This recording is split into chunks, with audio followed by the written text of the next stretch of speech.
In a recent stream, we did a synergistic card review for the cards coming soon with Fractured in Alterac Valley.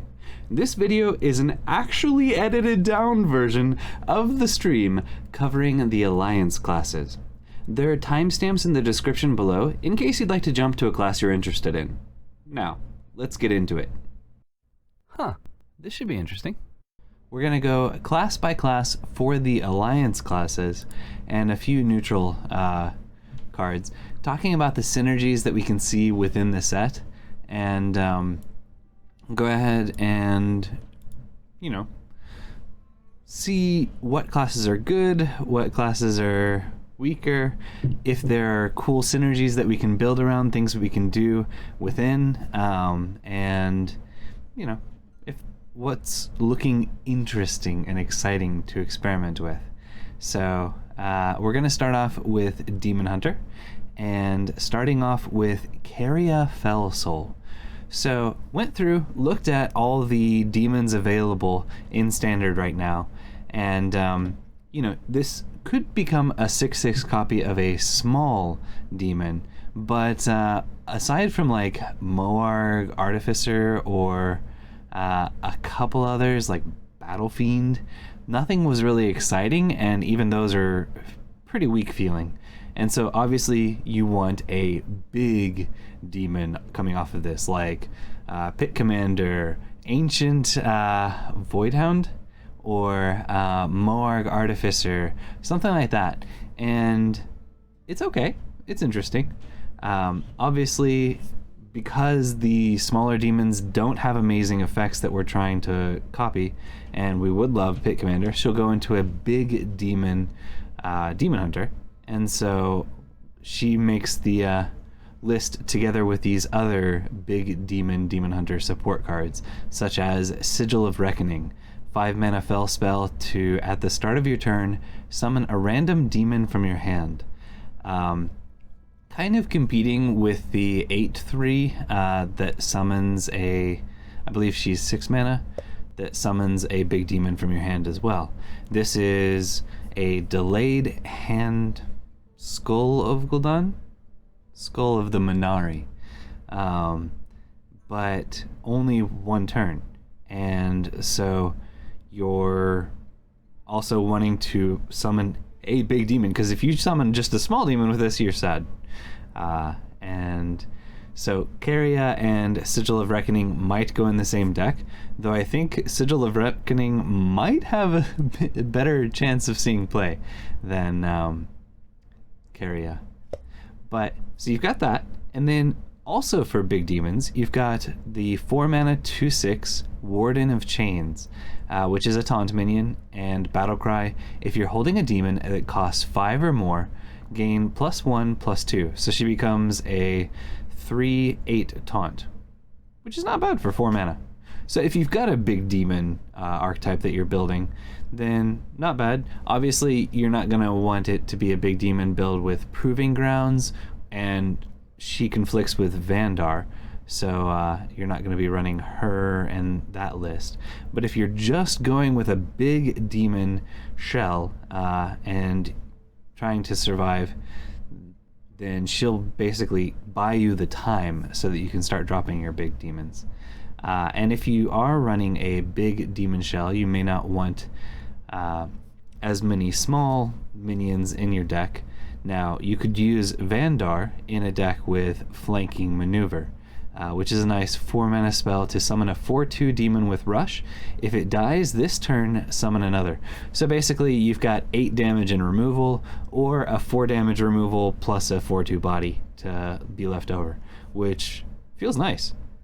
It can kill off, like, even on a 2/3, and you're left with a 4/2 body. So pretty easy to get the second part of the value out of it, and you're knocking something out. So that's a feels good card, and can go with a Vandar along with these others aside from Warden of Chains. So a couple ways you can build around that, or even Proving Grounds. So I think Flanking Maneuver will definitely see play.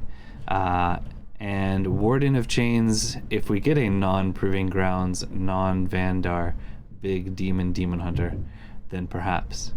Now, a demon, the only big demon that came, or that's coming with Alterac Valley, is this 13 mana 8/8 Urzul Giant, which costs 1 less for each friendly minion that died this game.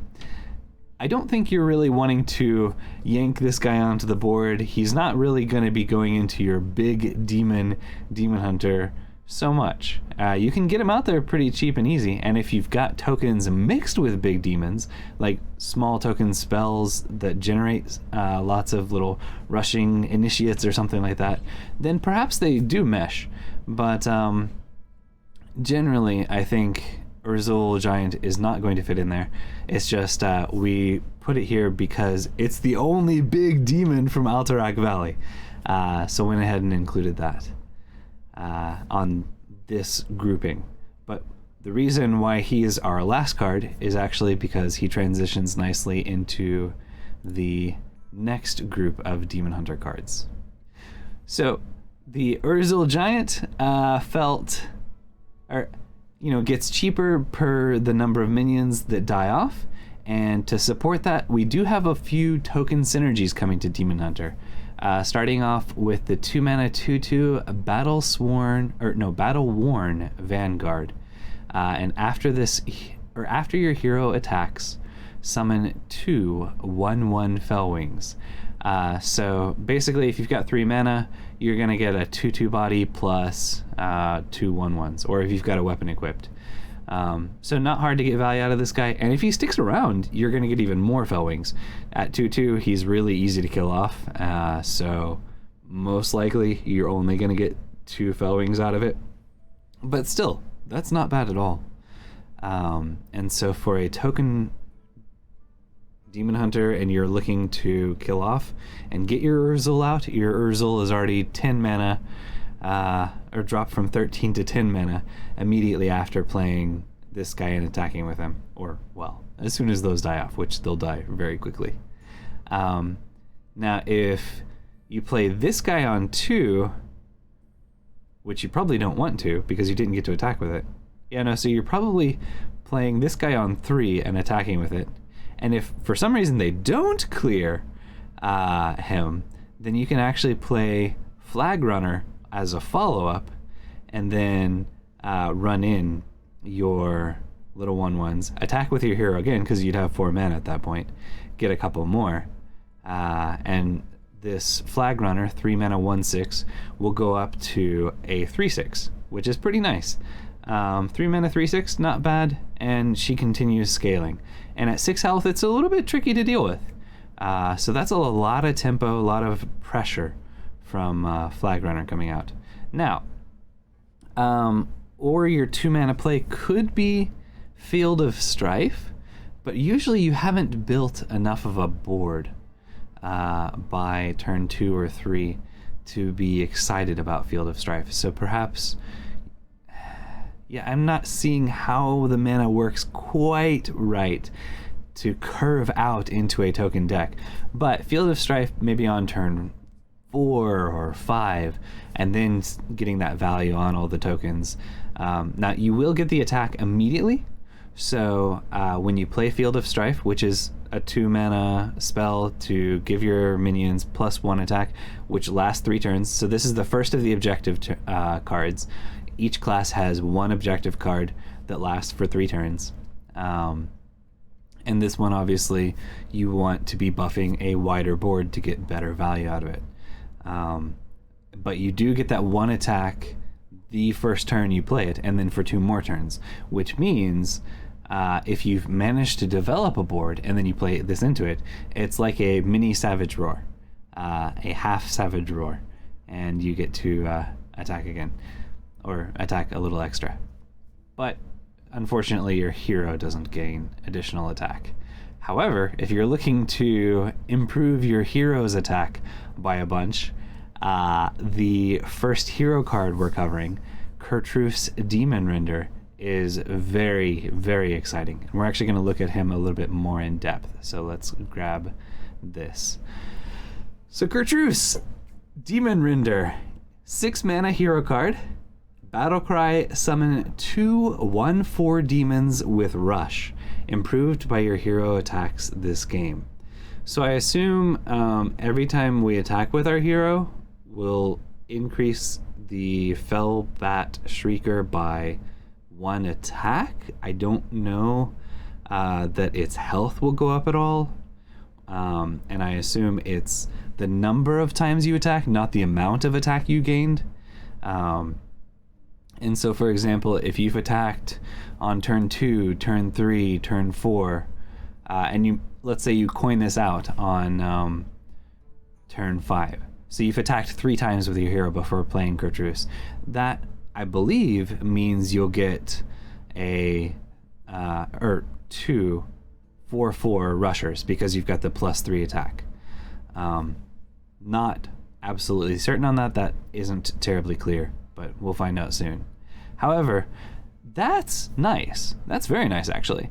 However, the hero power for Kurtrus is amazing. So 1 mana hero power, like normal, but it's gain +2 attack. Exciting. Okay, so you've doubled your hero power. However, after a friendly minion attacks, refresh this. Which means you can attack with, well, we'll start off with attacking with 3 tokens you managed to keep on the board before playing this. Actually, you probably don't do this the same turn as Kurtrus because you need the mana to keep playing the Ashfallen's Fury, unless you have a Fellfire Deadeye sticking to the board, which your opponent will know what's up, so they're going to kill your Fellfire Deadeye. Fellfire Deadeye being the one that reduces your hero cost to, for Demon Hunters, 0. But if you see your Demon Hunter opponent play a Fellfire Deadeye, kill it. But anyways, so say on turn 7 you played Kurtrus on 6, you drop your Fellfire Deadeye, and you had 3 minions that have managed to somehow survive on board. You attack with those 3 minions, and you've managed to play Ashfallens once before attacking with anybody, and then 3 more times after attacking with the 3 minions sticking to the board. You get 8 attack from Kurtrus, which you can go all face, or you can take on a minion. And there's a reason you might choose to go after a minion. We'll cover here in a moment. However, people are really excited about this crazy option you could do on 9 mana, which is to play Fellfire Deadeye and then Expendable Performers, and as long as your opponent has 6 health in, or, well, no, you'd probably want 12 health. Yeah, you'd need 12 health to get the max value from it in minions on their side of the board. Then you can basically hero power for free, run 6 minions in, constantly hitting the hero power between each attack, so that's another 12 attack, so you're up to 14, and then you run 6 more of your Elidari, because you don't have to kill off for Expendable Performers. It's how many you were able to summon. If they all die, you'll summon another full board worth. But you need space for Fellfire Deadeye in order to get the value from it. So you run 6 more in, and that's another 12. So you're up to 24, 26 damage burst in a single turn, which is kind of insane. You can almost kill your opponent off with just that for 9 mana after playing Kurtrus. Now, 9 mana and all of that, actually it's not terribly difficult to have it all together as long as you draw Kurtrus early enough, because you can run 2 copies of Fellfire Deadeye and Expendable Performers. But yeah, that's an insane amount of damage. So that's exciting to think about what we could do with that. And then finally, the last Demon Hunter card is Dread Prison Glaive, a 1 mana 1/3. Honorable kill, deal damage equal to your hero's attack to the enemy hero. So if you're doing intermittent damage, perhaps after playing Kurtrus, so you manage to put it out just the right amount, you can take out one of their minions and damage their face. So, what is Honorable Kill?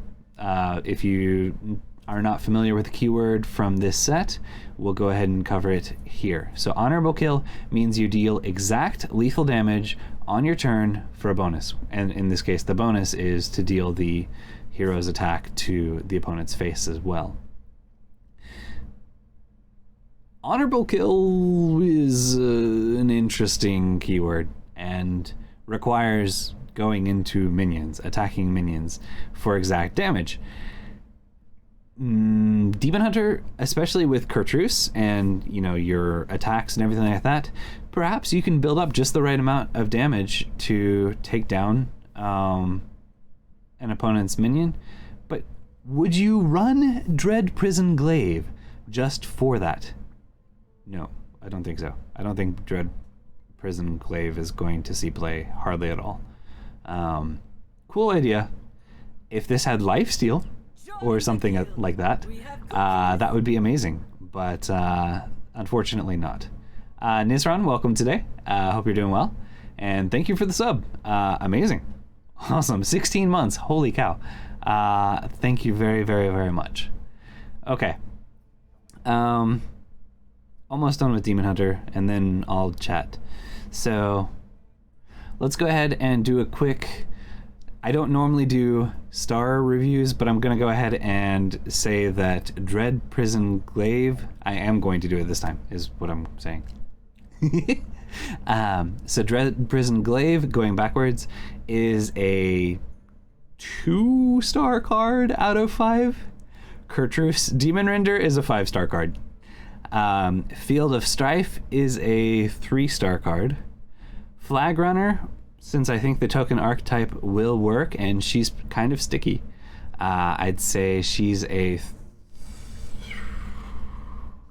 3-star card. Not quite 4. 3.5. Battle Worn Vanguard is a 3-star card, 3.5-star card. And then let's go to Urzil Giant in a token deck. Will probably be a 3-star card. Flanking Maneuver, I think, is a 4-star card. It will make the cut in a number of different decks and feels pretty strong, pretty high value. Warden of Chains, so only fits in a big Demon Hunter, really. And I think... So you don't want to run it in a Proving Grounds version or a Vandar version. It's great effect, and the art is amazing, but I'm going to give it 2.5 stars. So between 2 and 3.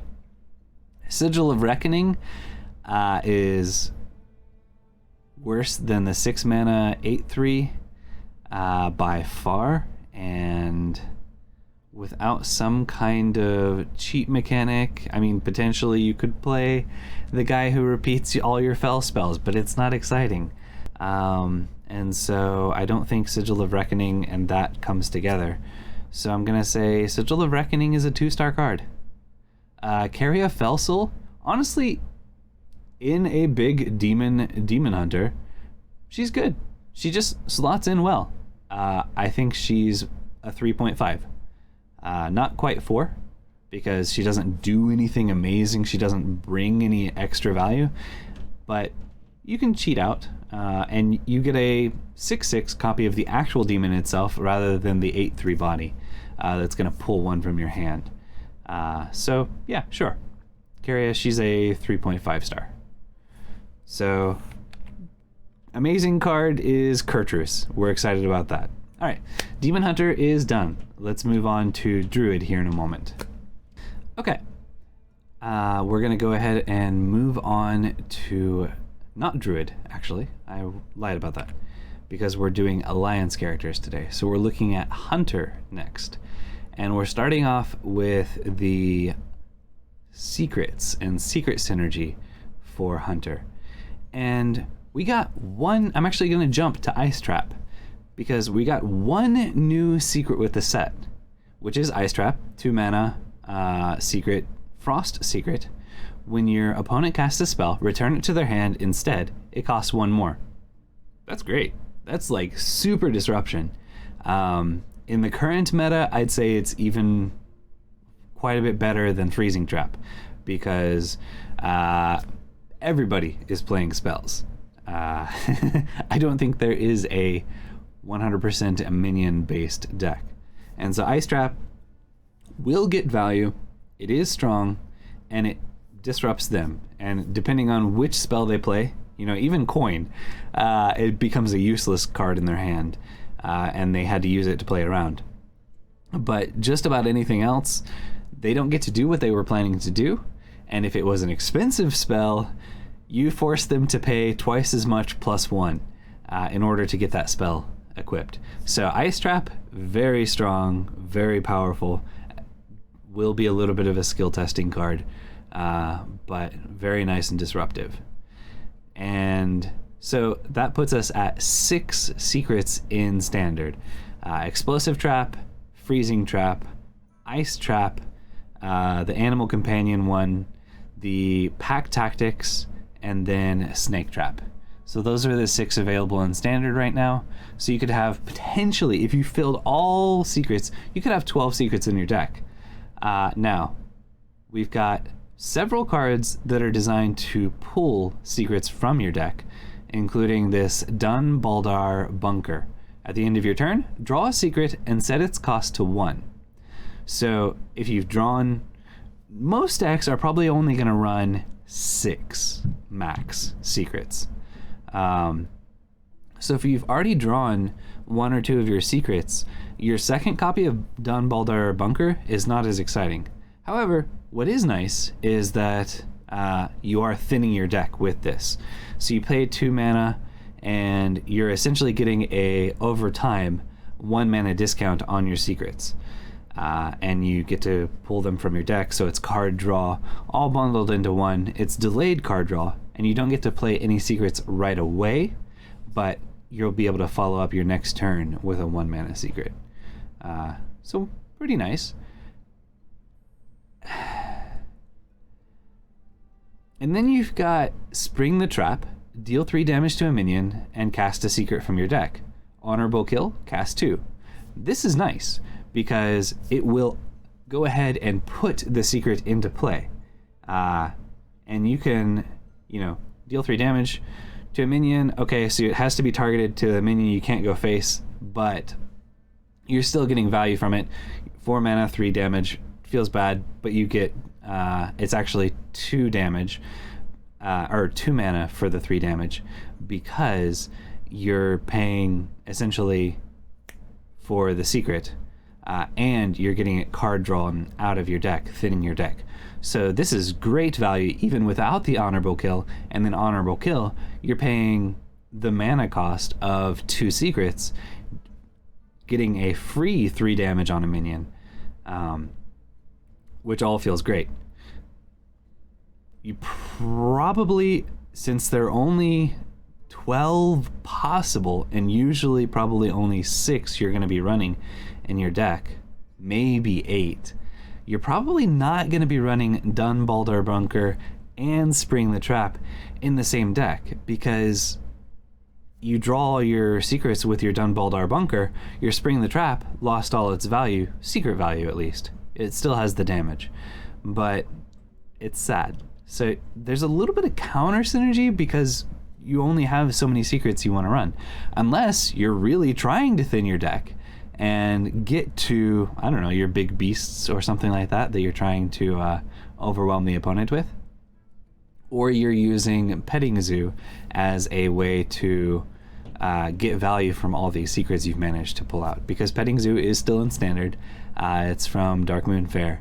And you summon a 3/3, I believe it is, Strider, and then plus 1 more 3/3 per secret you have out there. So if you've got like 4 different types of secrets, you could potentially summon 5 3/3s all at once with that.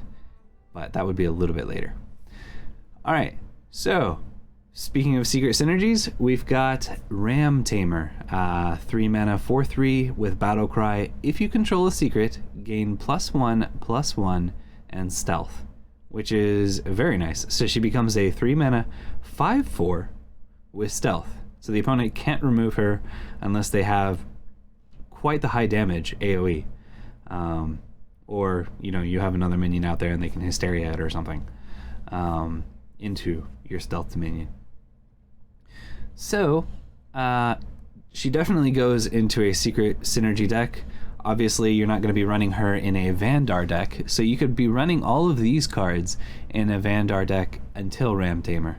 And so if you're going that direction, buying time with the secrets till you get to your huge minions, then Ram Tamer is not going to make the cut. But otherwise, other secret synergy decks, you're excited about Ram Tamer.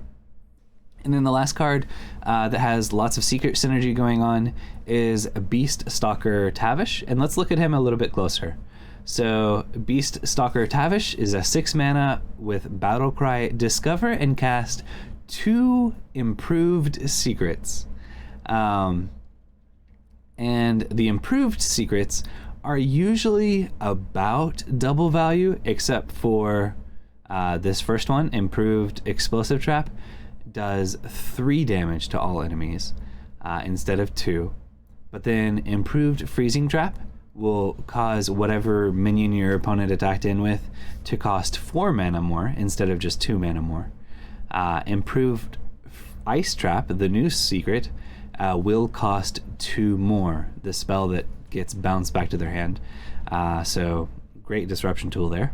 Improved Open the Cages, so you will summon 2 animal companions. So yes, definitely double the value. And then Improved Pack Tactics, summon 2 3/3 copies. Again, double value. And then Improved Snake Trap, instead of 1/1 snakes, you're going to get 2/2 snakes, which is not bad. But whatever 1/1s are going to die to, a lot of the times, the 2/2s are going to die to as well. So it's not much better. But hey, maybe you just want the bodies out there for Beast Death synergies, token synergies, perhaps your Blast Fisher or something like that. You're prepping that. And then the hero power is 3 mana. Hero power, summon an animal companion. So it's basically an animal companion. You lose the ability to shoot them in the face, and you can summon an animal companion. Now, I don't know if it's going to be you select which of the 3 animal companions each time. If you can, that's not so bad. That's actually quite nice. Because if you have managed to build a token board, then you can buff them all up with Leok. Or if you need that last 4 damage to punch them in the face to finish them off, it can always be Huffer. But if it's random animal companion each time, paying 3 mana for this hero power, I'm not actually that excited about it. So I'm not sure if Tavish is so exciting. I mean, these secrets are nice. It's not a bad 6 mana play to gain 5 armor and stick 2 improved secrets out there. But the hero power is not game winning like the others if you can't select which beast. And even if you can, it's expensive at 3 mana. It's on par with the original card, but so it's not quite as game winning as a lot of the other hero cards are with their hero powers. But okay, that's the first grouping of Hunter cards. Let's move to the next section of Hunter. So, aside from the secret synergies, we've got a couple beast synergy cards, including Revive Pet, 3 mana nature spell to discover a friendly beast that died this game and summon it. So, nice thing about this card, you get to discover, which means that if you have multiple minions or multiple beasts that have died, or one got devolved or something, polymorphed, actually there's now a mass polymorph, you're not stuck with sheeps or the garbage beast. You can actually have the minion you're searching for, usually, if you've had just 3 beasts die. So that's a nice way to get some extra value, 3 mana. If you can get a nice big beast off of that, that's amazing value. Potentially you get a King Crush back. Now, the other Hunter legendary. Let's look at him. 9 mana, 5/4. Battlecry, summon a beast from your deck and give it rush. If it kills a minion this turn, repeat.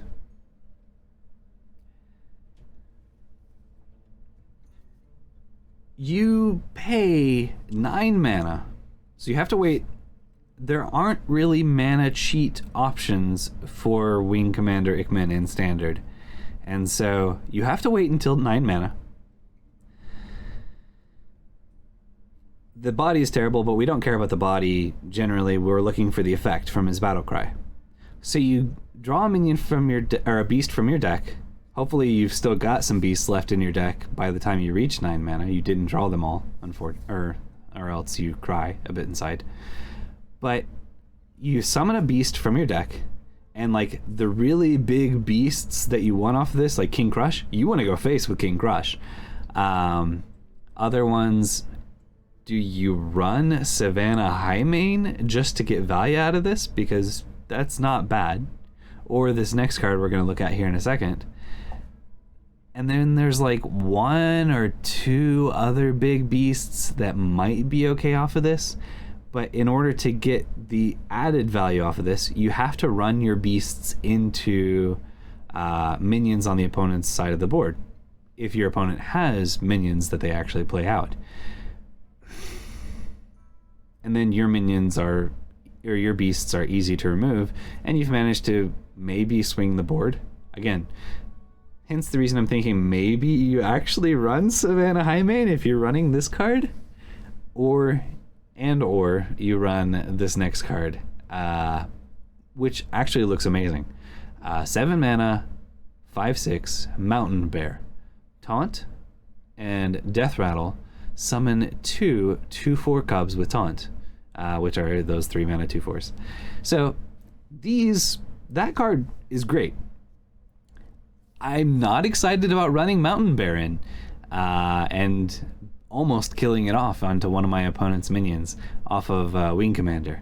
So I'm happy to plop down Mountain Bear and have a wall of taunts that my opponent has to fight their way through. And there aren't too many silence mechanics, so excited about that. So Mountain Bear feels great, just not coming off of Ikman. And so Ikman feels icky.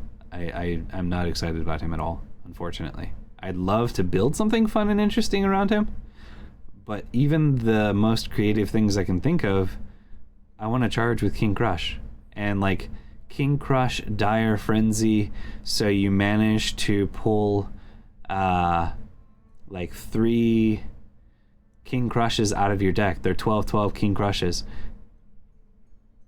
Let's just run the guy that allows you to pull Beastalker or something, that pulls 3 big beasts from your hand onto the board, summons them onto the board, and then King Crush can, smack them in the face and kill them, rather than awkwardly running into minions when you've got charge instead of rush.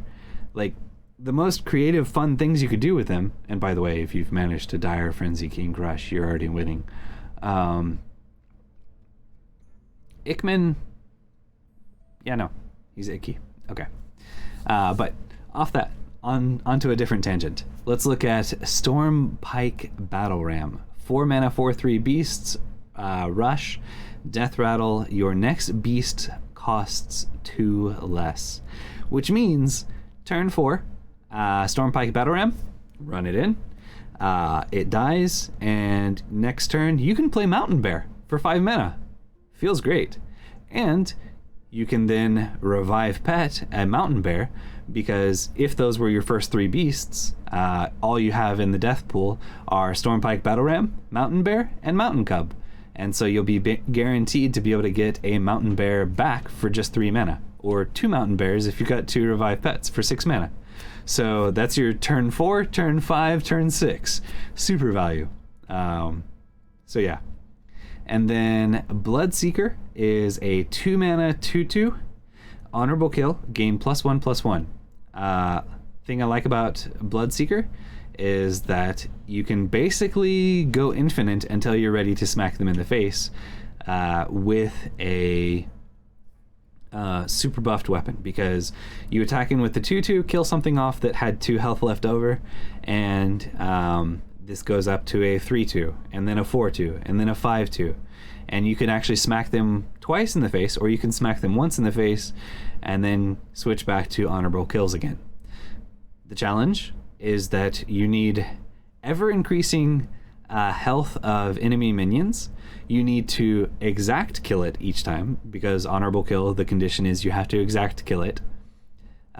So deal the exact damage it had in health left over, which with Wound, Prey, Arcane Shot, maybe some others, you could potentially, and like little hyenas sticking around on board, you could potentially set it to just the right health amount to do this. But then you're running your face into your opponent's minions instead of them, you know, killing off your minions.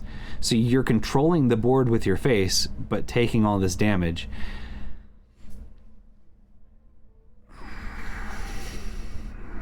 Does Control Hunter exist? Is Control Hunter a thing? Or face control, and then that helps you keep or build your board out and keep it alive and going? And then maybe you get to do a 5 damage attack with Bloodseeker at the end to hit the opponent and finish them off? I'm not sure. Bloodseeker, like honorable kill cards in general, feel awkward, but perhaps more decks will be running more minions because we got all these minions and control style cards. People will actually be motivated not to just play combo decks. I mean, the aggro decks that are summoning wide boards of low health minions, yeah, I could see Bloodseeker working out well against them, especially if we can ping something with a Wound, Prey or something and get some extra value out of this. And then this gets really popular and everybody starts running Vipers. Well, this and maybe a couple of the other weapons. People start running Vipers and then we're sad. Because we'll be looking at Cariel and Rokara here in a minute, or well, later, and see what's going on with them. And so weapon removal might actually start coming into play a little bit more than it has. But anyways, so Bloodseeker, I'm on the fence, but I'm going to give it a 3.5. And then Stormpike Battle Ram in a Beast Hunter build, which I think we can do. And I think it can be strong enough to actually be meta, potentially with this Mountain Bear as a follow-up. I think maybe it's a tier 2, high tier 3 deck. So Stormpike Battle Ram helps that. I'd say Stormpike Battle Ram is a 3.5 as well. Mountain Bear is a 4-star card. Wing Commander Ikman is a 1-star card. I don't even want to build with it. I want to make fun stuff, and Ikman just feels icky. We'll give him 1.5. Revive Pet. In either we're bringing back huge minions, or we're even bringing back like Teacher's Pets, mid-range beasts. Maybe we even bring back a Rat King. So Revive Pet, 4.5 stars. I'm not gonna go to 5 stars, but the value is there. Beaststalker Tavish is a 3.5. He's not a 4-star. Just because unless the summon pet allows you to select which animal companion you're going to summon. If that's the case, he's a 4, maybe even a 4.5, because you can work him into your game plan, the rest of your game plan. And these improved freezing traps are nice. But if you can't select which animal companion, it's just a random one of the 3, then yeah, he's a 3.5. So he's okay. He's good. But he's not amazing in that case. Then Ram Tamer. So will Secret Hunter package be a thing without a Vandar? Then yeah, let's go ahead and say she's a 3.5 because she's a lot of pressure, a lot of threat in a secret deck, and you can oftentimes get value from her. So I'd say yeah, she's 3.5, maybe even 4. No, she's a 4-star card. Let's give her 4. Springing the Trap is a 4-star card. The value you can get off this, the damage, and if you can set up an honorable kill, that's amazing.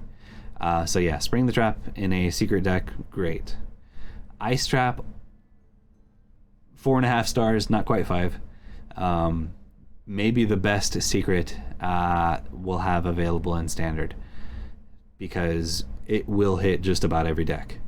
And you're getting value, you're getting disruption from it. So if you're playing secrets, you're playing Ice Trap. It's going to be a guaranteed inclusion for any deck that wants to run secrets. And then Dunbaldar Bunker. Thinning the deck, getting discounts, but you've already got Spring the Trap, which is so much better. I'd say it's a 2.5, not quite a 3.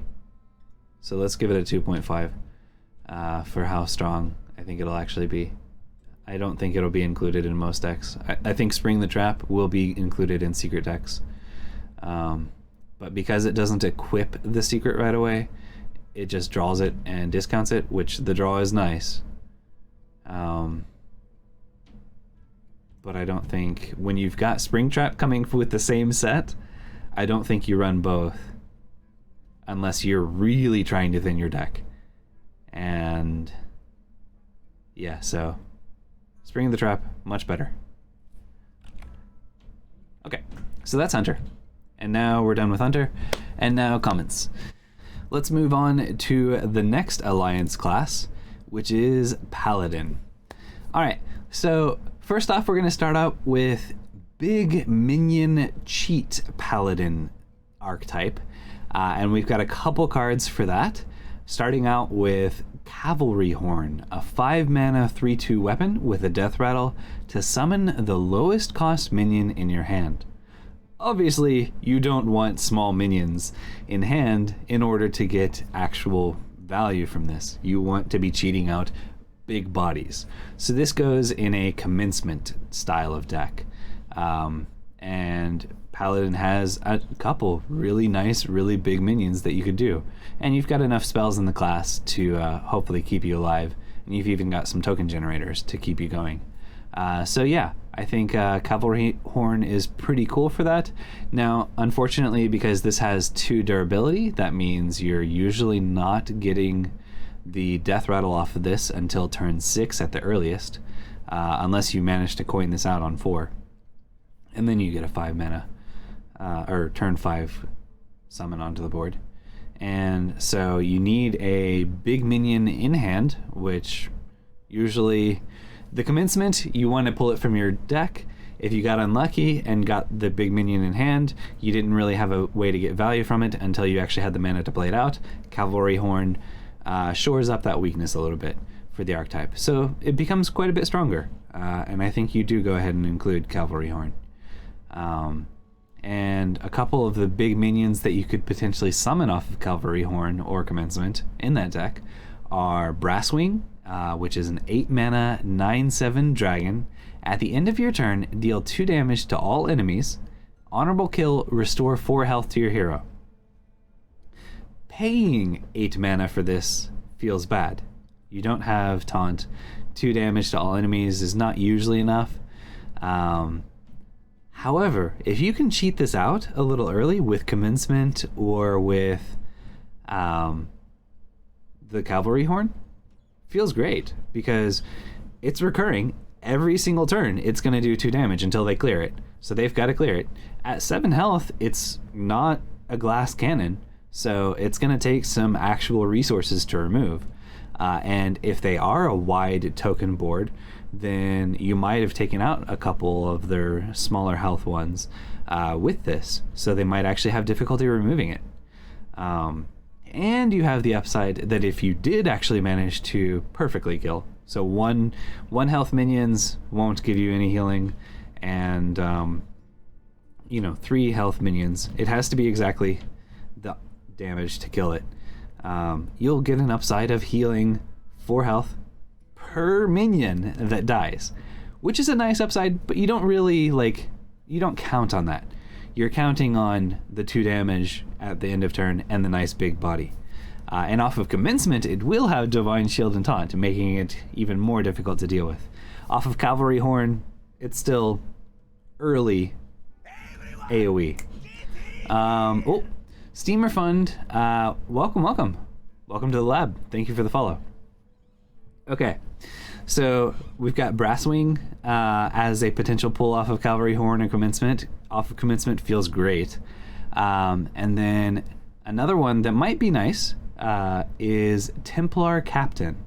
And actually, if you can get this guy out from a Cavalry Horn on turn 6, he's an 8/8 rush, and then after he attacks, so I think he has to survive the attack that he does, he'll summon a 5/5 defender with taunt, which is very nice value, very big threat. However, once he's stuck to the board, then you have the debate of, and actually sticking behind a 5/5 taunt, if they don't have direct damage to circumvent the taunt, they have to punch through that 5/5 taunt in order to get to the Templar Captain, meaning there's a decent chance he actually does stick to the board. But the follow-up turn, once he's survived, you have the debate of, do I send this face and get 8 damage in on their face, or do I attack this into another minion so that I can get the value? But then Templar Captain is either, I guess if he has to survive, that makes the debate a little easier, because there might not be minions that he could actually hit and survive. But if there is a minion with like only 2 attack and he's got 4 health left, do you go face, or do you summon another 5/5 with taunt and maybe even get more value and keep controlling the board? So a little bit of a conundrum there, but a lot of value packed into that. And if you can cheat him out, feels great. If you can't cheat him out, still not bad. 8 mana, take something out, summon a 5/5, 8 mana, 13/13 in stats with 5/5 of that being taunt. Yeah, he's good. I don't know how he lines up against the other big threats Paladin has, but together with Cariel, we'll see here in a little bit, pretty nice. I think she's 7, and then Templar Captain on 8, perhaps you do that. Okay, and actually the Stormpike Defender is not only coming off of Templar Captain, it can also come off of Protect the Innocent, a 5 mana spell to summon a 5/5 defender with taunt, and then if your hero was healed this turn, summon another. Now, initially when I saw this, I was like, oh, Brasswing has great synergy with Protect the Innocent, but Brasswing's effect goes off at the end of the turn, and so you're not actually getting the heal off of that until the end of the turn, which means Protect the Innocent is not going to get the extra value. So you need some other heal effect. Now, Crusaders, the 4 mana True Silver Champion, I believe it is, that heals you for 2 after you attack, is a way to get value from this. You play that on 4, attack something, and then on 5 you attack something again, get a heal, and summon 2 5/5s with taunt for 5 mana. Not bad value. A single 5/5 defender with taunt in a pinch, okay, you feel bad, but fine. But you're running this in a deck, you're only putting this in a deck that has some healing. And if you're looking for healing, one amazing healing in a big body deck that will synergize with everything else we've got here is this 2 mana holy spell, Vitality Surge, which is to draw a minion and restore health to your hero equal to its cost. So all of this comes together to build, maybe not Templar Captain, I'm not entirely sure, to build a nice big minion Paladin. Of course you can run Vitality Surge. It's 2 mana, draw a minion and heal just a tiny bit, even if you've got, like, I don't know, Knight of Anointment, which is more card draw, and you only heal for 1 off of it, but you manage to thin your deck with it. So I think Vitality Surge You want it in a bigger minion deck for sure, but maybe you run it in smaller minion decks as well, just for the card draw and a little bit of an upside. And it's drawing a minion, so targeted card draw. You know you're not drawing your spells, or you'll be able to plop something down off of it. So pretty nice. Loving that. And then actually we've got another holy spell. 3 mana, Hold the Bridge. Give a minion +2/+1 and Divine Shield. It gains lifesteal until end of turn. Here's another activator for the Protect the Innocent. Because if you've got a minion sticking to the board, or a rush minion that you're able to play out, then the minion you buff with Hold the Bridge will have lifesteal. However, you're not going to be able to afford Hold the Bridge plus the minion plus Protect the Innocent in the same turn. So it's going to be, for the healing aspect, need to be a minion that stuck to the board in order to do all of that together. But this doesn't feel bad on a rush minion. And the one thing that is a little bit sad, this buff and lifesteal would be amazing on Blademaster Samuro, but what's a great aspect to the card for just about every other minion makes it not so great on Blademaster Samuro, because it gives them Divine Shield, which means you're not going to trigger Blademaster Samuro's AoE effect. And so you're only buffing Blademaster Samuro by the +2. So assuming you haven't buffed him some other way as well, that's a 3 damage, 3 heal, and you knock off the Divine Shield, which means he's a Blademaster Samuro sitting there with Frenzy that, you know, they will have to deal with, or he will get value the following turn. But you just won't get the lifesteal benefit from that. So that makes this a little bit more balanced with Samuro. It just means you're not getting the high rolls with Blademaster Samuro from Hold the Bridge. But on most other minions, it feels good. It's a little expensive, but it's a lot of value, a lot of benefit pumped into a single card. And for example, you can drop this on an Ancient Watcher that managed to survive, and you know they knocked off the Divine Shield. Then you're getting the Divine Shield back, and you're healing for 10 from that Ancient Watcher that could go face at that point. So super swing, nice heal, it feels good. A little expensive, but probably worth it. And then actually, you could play it for 0 mana if you have this next card, Stonehearth Vindicator. She's a 3 mana 3/1 with Battlecry to draw a spell that costs 3 or less, and it costs 0 this turn. Now, I was thinking maybe you would want to run Hold the Bridge is great, but also the other low-cost spell we've seen is Vitality Surge. If you're running Vitality Surge in a big minion deck, you're probably not wanting to run Stonehearth Vindicator. But if you're running just a tempo-y minions deck that you're just using Vitality Surge as a minion draw and a slight heal, then perhaps you run them together. But I think she's going to be much better to just draw your Hand of Adal, or maybe the Hold the Bridge here, if you're running those in the same deck. So Stonehearth Vindicator, tempo buff Paladin, she might be an interesting inclusion. I mean, she does draw you a spell, and you can have it be a specific spell, like Hand of Adal, especially if Hand of Adal is the only spell you're running in the deck, and you will have a guaranteed target in her for Hand of Adal if you don't have another minion you want to buff with Hand of Adal. So I think Stonehearth Vindicator and Hand of Adal are a match made in heaven.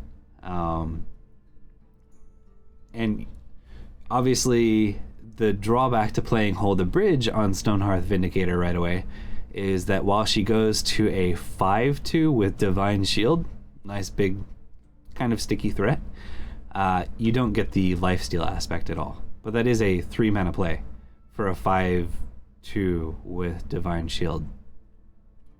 Is that worth it? Maybe. You managed to thin your deck.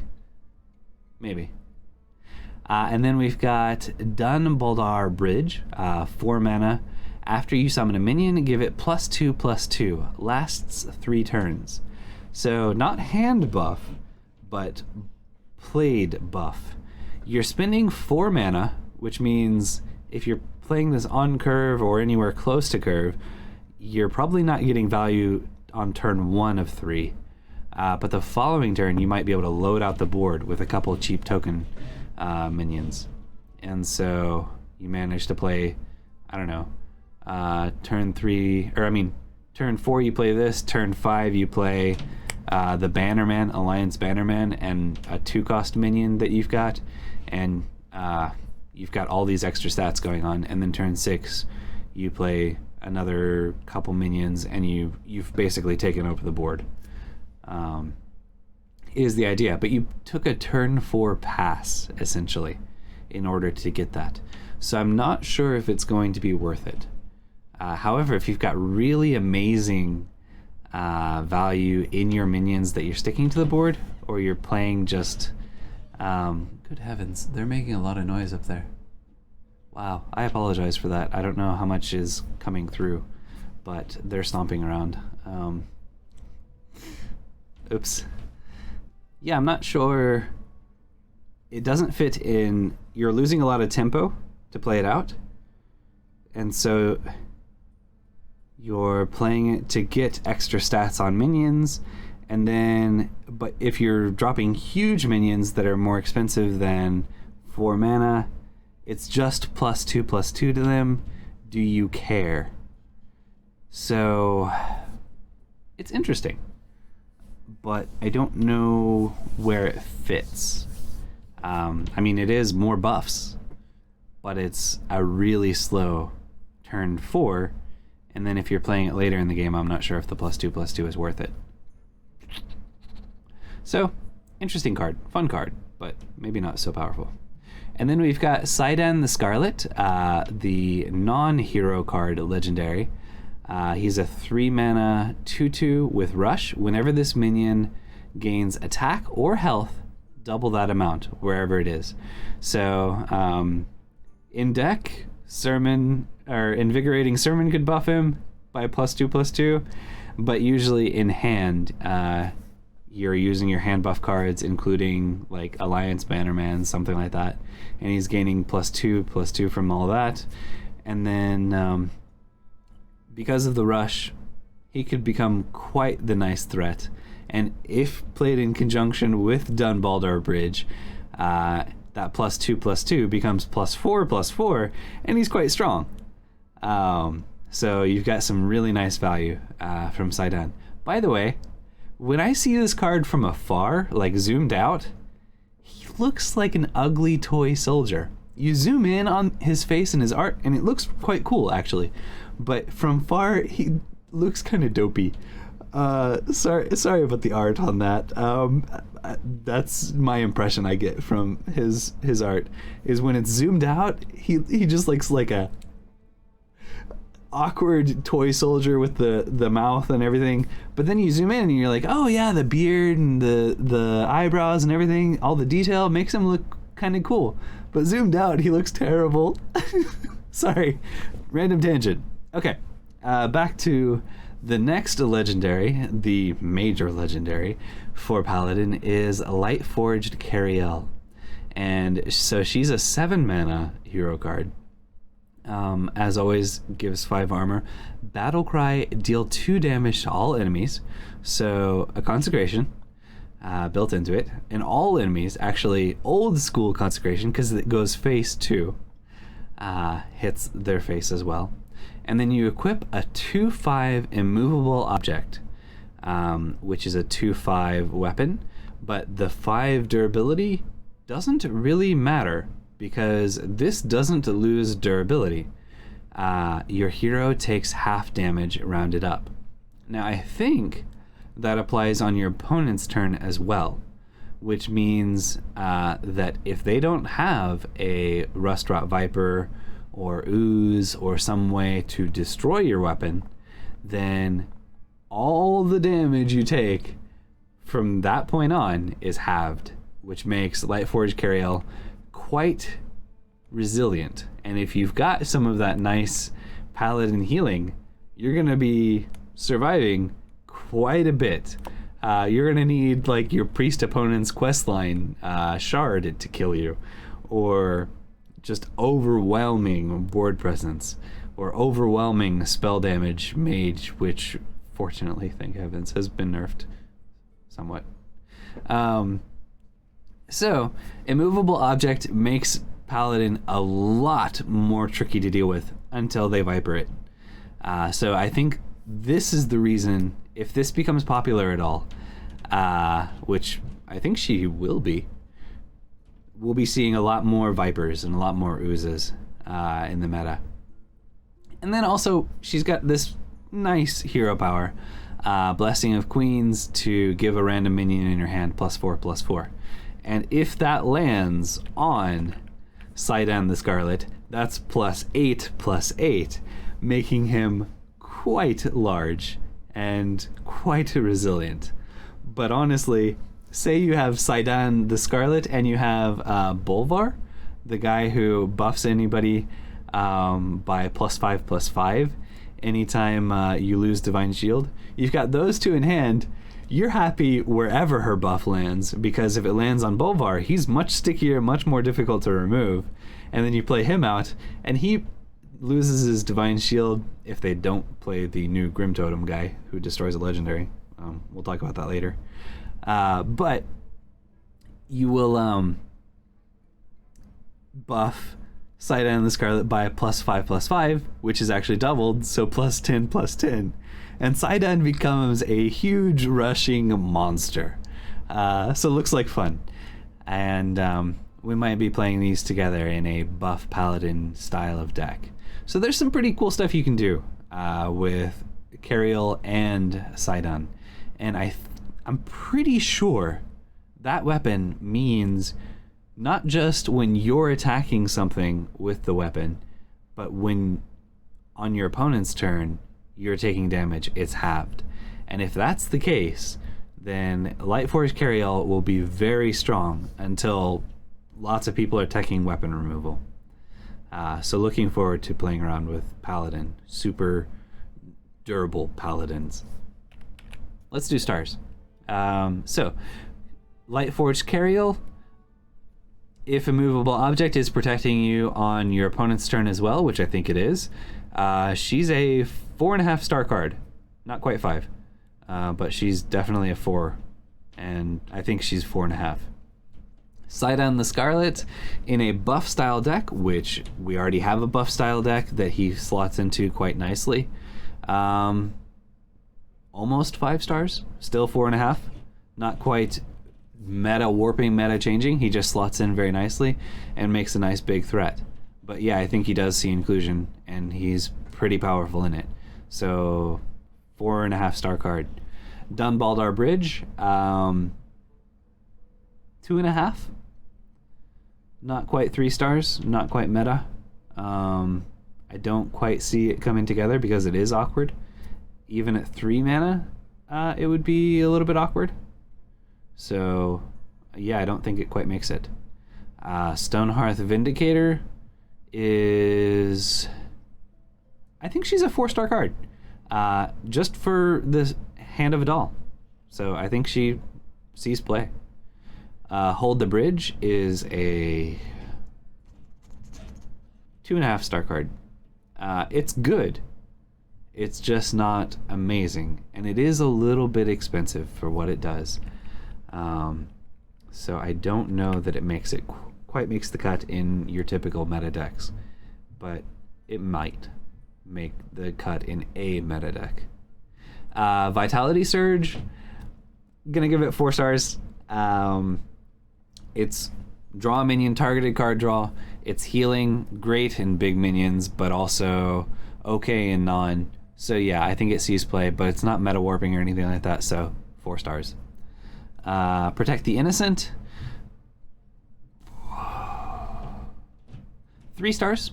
I think it's good, and I think if you can support it with a little bit of healing in your deck, you're happy to get the upside, and you're okay at a base level. You don't really, you want to be able to get the value from it, the extra value most of the time.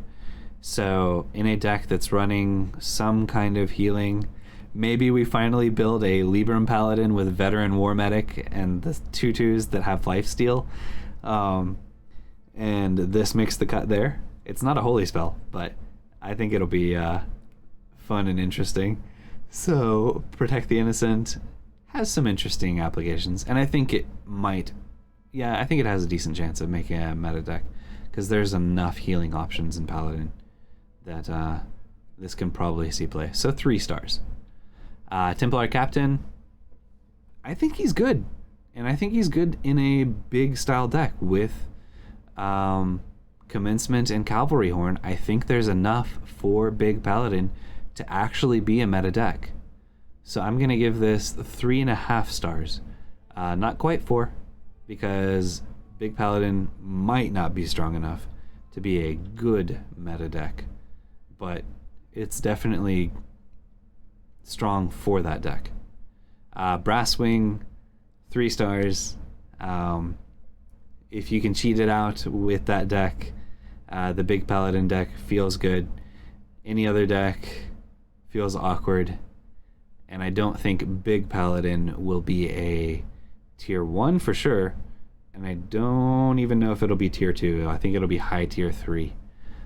So Brasswing makes the cut in that deck. And Cavalry Horn, same argument, same points, but a little bit more applicable than Brasswing. So let's give Cavalry Horn 3.5 or 4. Let's round it up to 4, because I think there's enough stuff we can cheat out. And in the worst case scenario, maybe you somehow generated a smaller minion. You're still getting value from it, but you run it in a big deck. But again, the same argument for Big Paladin. No, let's drop it back down to 3.5. So Cavalry Horn is a 3.5 star card. And that's it for Paladin. Okay, Sydan the Scarlet plus Invigorating Sermon, give +1/+1, and then, so yeah, Sydan will go to a 4/4. He'll gain +2/+2. But Invigorating Sermon doesn't usually make the cut, because it's a 4 mana play. I mean, you'll be guaranteed to get Sydan value with Invigorating Sermon, but I don't know if Invigorating Sermon will come back and actually see any real play. We can build a super buff deck with Invigorating Sermon and have fun with it, but I don't think it'll be meta at all. But Sydan, with buff Paladin already being so strong and his upside, I think he does see play. All right, onward to Priest. So Priest, we're starting off with an interesting card. 2 mana, 1/4 elemental, Luminous Geode. After a friendly minion is healed, give it +2 attack. So nice, a little bit sticky for a 2-drop. And you've got this upside that if you've got a couple minions on board and you manage to heal them, then, and it has to be a friendly minion, obviously not your hero, sadly, Shadow Priest, you've got this upside of giving them plus attack. Not quite sure how you damage your own minions. When I saw Shadow Word Devour looking down for a moment, I thought, oh, that's a good way to damage all your minions, and then you can heal them up with Gift of the Naru, which we'll talk about here in a second. But unfortunately, I think the stealing 1 health from all other minions means it doesn't damage them, it actually steals it. So they might still be at full health, they just lost health, which makes Luminous Geode more difficult to actually get value from. And I don't know, since we don't have like Wild Pyromancer, that shenanigan with Wild. In Wild, you'll have Wild Pyromancer and Circle of Healing shenanigans you can potentially pull off with Luminous Geode. But in Standard, he's difficult to set up and get that value from in a broken way. And if he's not getting broken value, I don't think he sees play. But let's talk about ways that if you do go wide and you do have buffed minions, which we've got some buff synergy going on, you can heal a bunch of your minions all at once and get value potentially off of Luminous Geode if you do actually run him. So that's Gift of the Naru, a 1 mana holy spell to restore 3 health to all characters, including your face, your opponent's minions, everything. But if any are still damaged, draw a card. So if you have taken damage yourself quite a bit, then you heal yourself for 3, you're at 29, you draw a card. Or if you've managed to deal enough damage to the opponent, you're going to draw a card. That feels good. So 1 mana, draw a card, feels good. It's also got the nice little bit of heal on there. And if we can build some kind of wide board token priest healing deck with Luminous Geode, this is great in that deck. So I think Gift of the Naru is more likely to see play than Luminous Geode, but in Wild, that's going to be a really cool combo as well. But Gift of the Naru might actually see play as just an emergency heal. Ooh, and Xyrella with Gift of the Naru is amazing. So it's a 1 mana setup, and you only heal your opponent for 3 instead of 5, like the 0 mana heal both players by 5, whatever that is, that's oftentimes used with her. So actually, any deck that's probably running that 0 mana heal both players, Xyrella would come down a turn later, but the extra value from the potential card draw from this, any deck that's running, what is that called? Desperate Prayer. So any deck that is running Desperate Prayer probably swaps in Gift of the Naru instead for the upside, even if it is 1 more mana. And then you've also got the 3 mana. This is the last 3 turns objective. So 3 mana at Stormpike Aid Station. At the end of your turn, give your minions +2 health. Works well with a big wide board buff deck like Luminous Geode would feel great at home with if we could actually damage them somehow ourselves. But without that, without something like that that we can do, an AoE mechanic to damage our own stuff, and pair with Luminous Geode, just buffing our own minions by +3/+3, or I mean +2 health. Yeah, +3/+3 would be amazing. But no, by +2 health, not great. You can't run this in Shadow Priest. So aggro Shadow Priest is not an option because it's not a shadow spell. And I don't think outside of Shadow Priest you're really building a wide board to get the extra value from all this. And +2 health each turn on 1 or 2 minions is not exciting. So it's not worth it. You don't play this card. But Shadow Word Devour, choose a minion.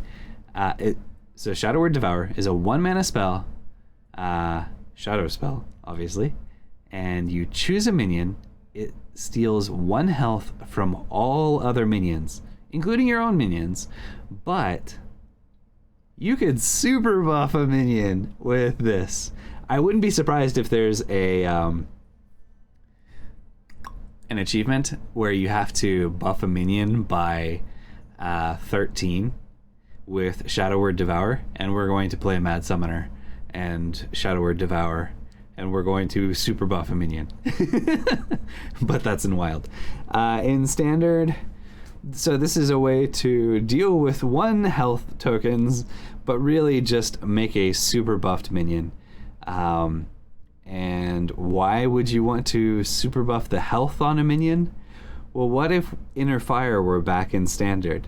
We've kind of got Inner Fire back in Standard with the 2 mana spell Bless. Holy spell that gives a minion +2 health and then set its attack to be equal to its health. So a nice 1-2 combo is Shadow Word Devour and Bless. And you have super buffed minion that has, I don't know, 10-10 in stats at that point. Let's be reasonable. That you get to smack the opponent's face with. Feels great. So Devour Bless is going to be an amazing combo for dealing tons of damage, especially against aggro decks. And it will feel amazing when you can play it on something like Undying Disciple. Undying Disciple is a 6 mana 3/7 taunt with Death Rattle. Deal damage equal to this minion's attack to all enemy minions. At a base level, 3 attack AoE on the opponent's board. Not bad. But if you bless this, it becomes a 9/9 that does 9 damage to the entire opponent's board. But bless sounds like this. Sure. yeah.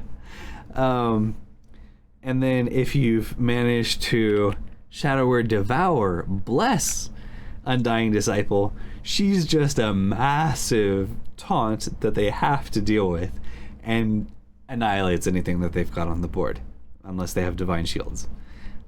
Or, 5 other scenarios that we could potentially go into, but let's not.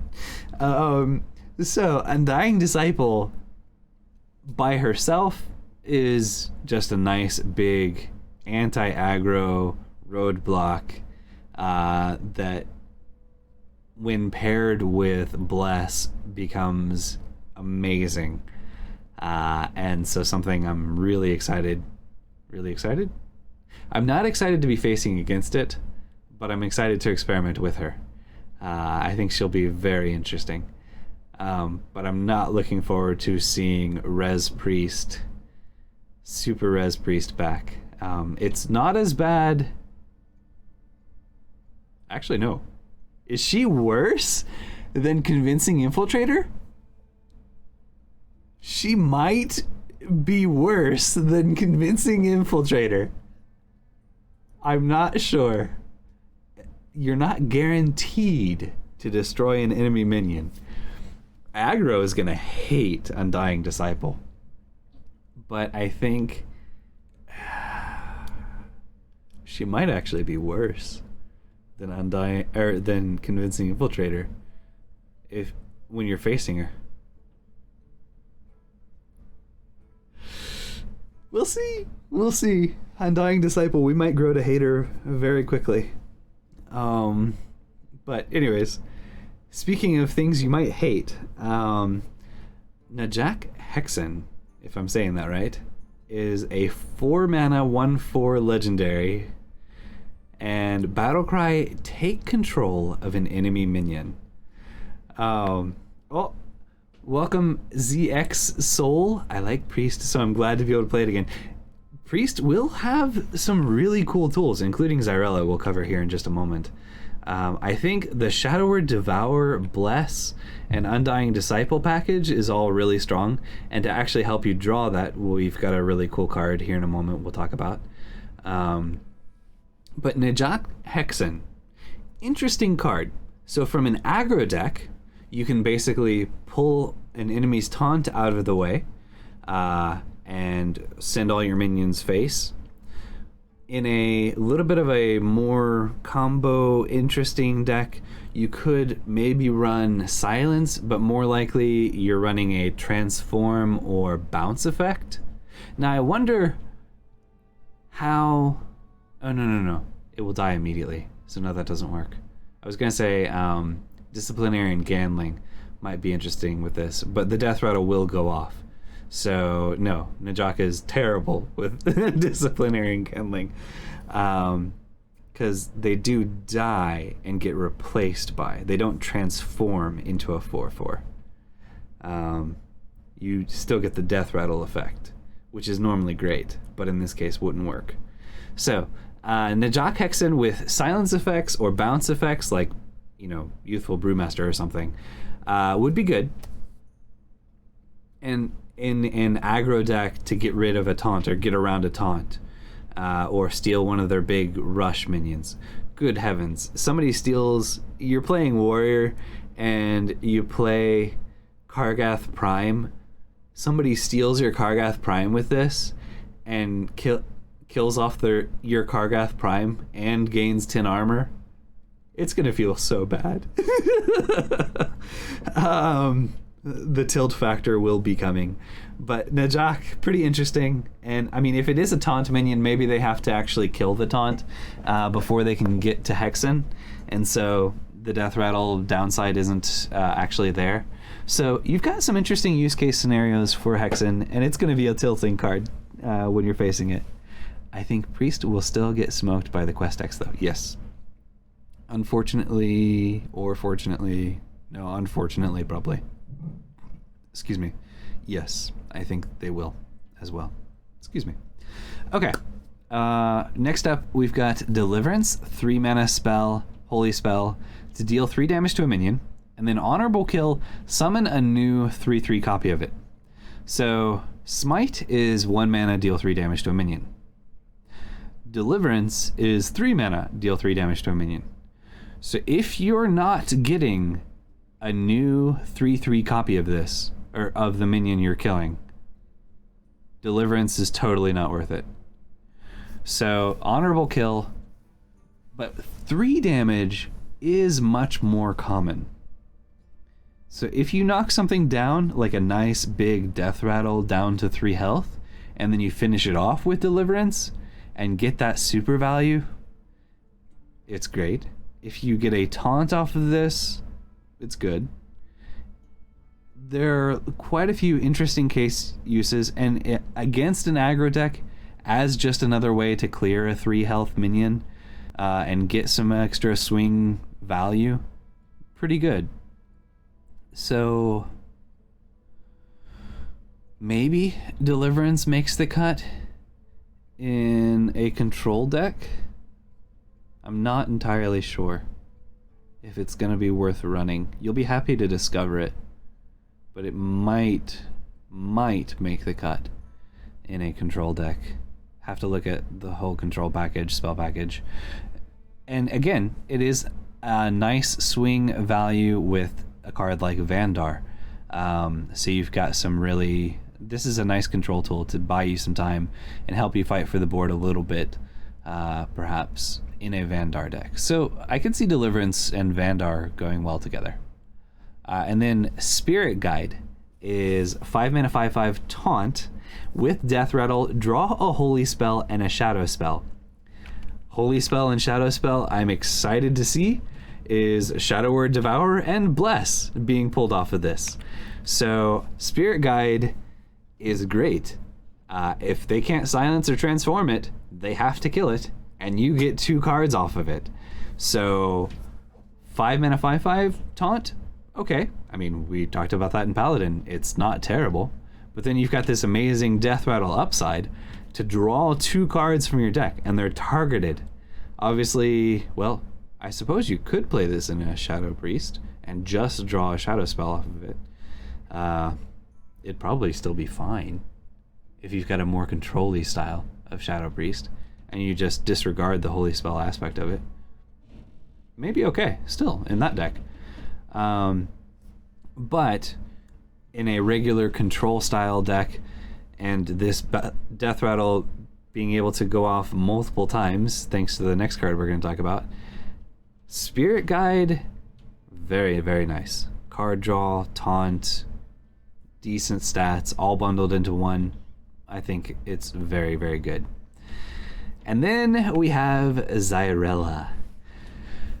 Zyrella is the 8 mana hero card for Priest. She's devout, and she's going to trigger the Death Rattle of every friendly minion that died this game.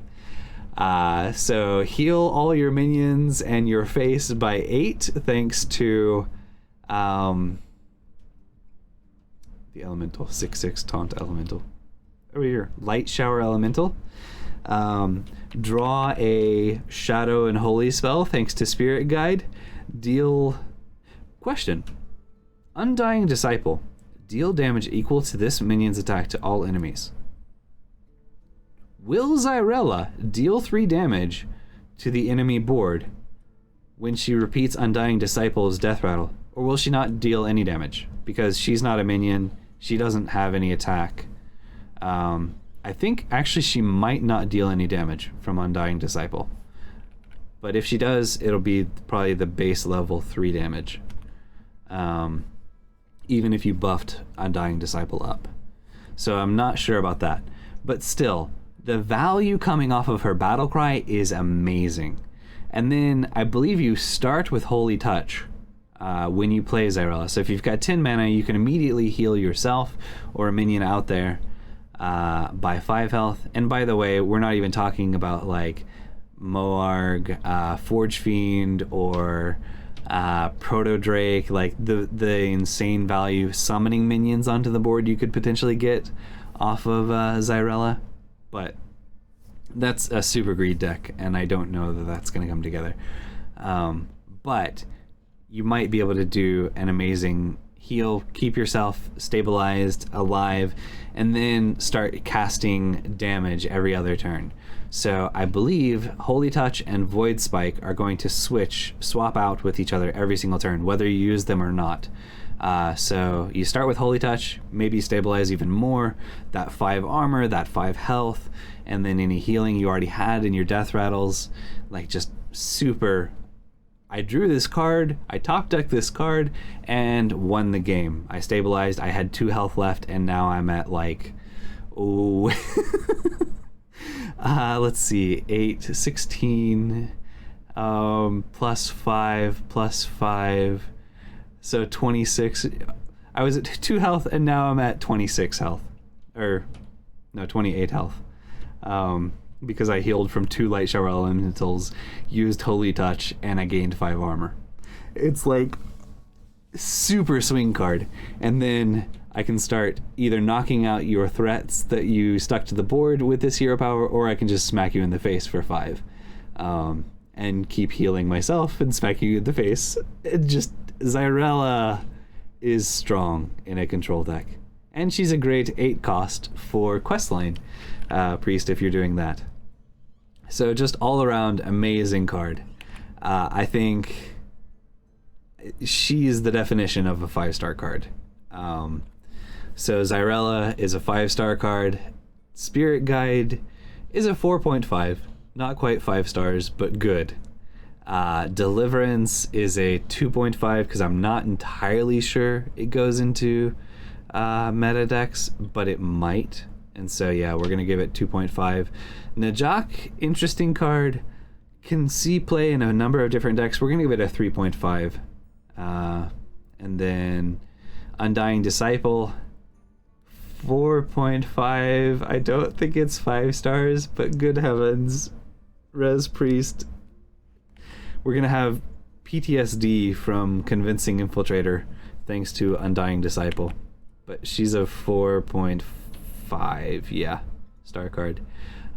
Bless, in the right deck, very strong. I think it's going to be a 4-star card. I think it will see play in a meta deck, because something will come around with that. And I mean, even if it's just buff a minion or buff Undying Disciple. And then Shadow Word Devourer as a setup for Bless, I think that they pair well together. But even in just shadow decks to knock out stuff and gain a super threat, I think Shadow Word Devourer, well, not a super threat because it doesn't automatically gain attack on its own. It's just the health. But still, I think a resilient threat. So yes, Shadow Word Devourer also a 4-star card. Stormpike Aid Station, unfortunately, 2-star card. Straight up just 2. It will see experimentation, but I don't think it'll be good enough to actually stay played. Unless we get some kind of card that will damage your own minions, and then you can pair Luminous Geode, Stormpike Aid Station, Gift of the Naru all together and make an aggro, not shadow, but aggro token priest.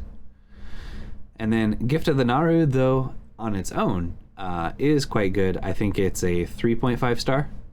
Not quite 4. Yeah, not quite 4, but better than 3. And then Luminous Geode, without a let's damage our own minions AoE style of card to follow up with Gift of Naru or something like that. 2 stars. Maybe experimented with, but not good enough. Maybe 1.5 stars. Not great. Okay, and that's Priest. Okay, let's move on to Rogue. So, Rogue, first up, we're going to talk about the most amazing card from the set, I think. I might be biased. I do love Rogue. And I love fun Rogue. So, Shadowcrafter Scabs. 7 mana hero card. Battlecry, return all minions to their owner's hands. Vanish. You pay 1 more for a Vanish with quite an upside. Summon 2 4/2 shadows with stealth. These nice little shadows in the bottom corner. That will stick to the board afterwards. Because they have stealth, the opponent might not be able to deal with them. So when they try to reload the board, if they are reloading the board with taunts, you have shadows to trade into them immediately and start going face. By the way, Shadowcrafter Scabs gives you this nice new hero power. 0 mana. The next card you play this turn costs 2 less. You can use this hero power immediately after playing Scabs. So, you could actually play Scabs, 0 mana, and then play out a 2 cost card on turn 7. So, like Wicked Stab their face as well. You don't need to Wicked Stab something because there's nothing on the board, but you can immediately do something. Potentially play out, by the way, turn 7, play Scabs, vanish everything, maybe get something, a Battlecry minion back in hand that you wanted yourself, but knock out their stuff. Summon yourself 4/2s with stealth, and then hero power, Foxy Fraud, Swindle, all for 7 mana. Or you could start your next turn with hero power, Foxy Fraud, Swindle, and you have used 0 mana to present a 3/2 on board and draw 2 cards, a minion and a spell. And also, just saying, Edwin has felt a little awkward at times to pay 4 cost for him to get him started, because if you do draw one of your more expensive cards, you know, you stop the chain right away.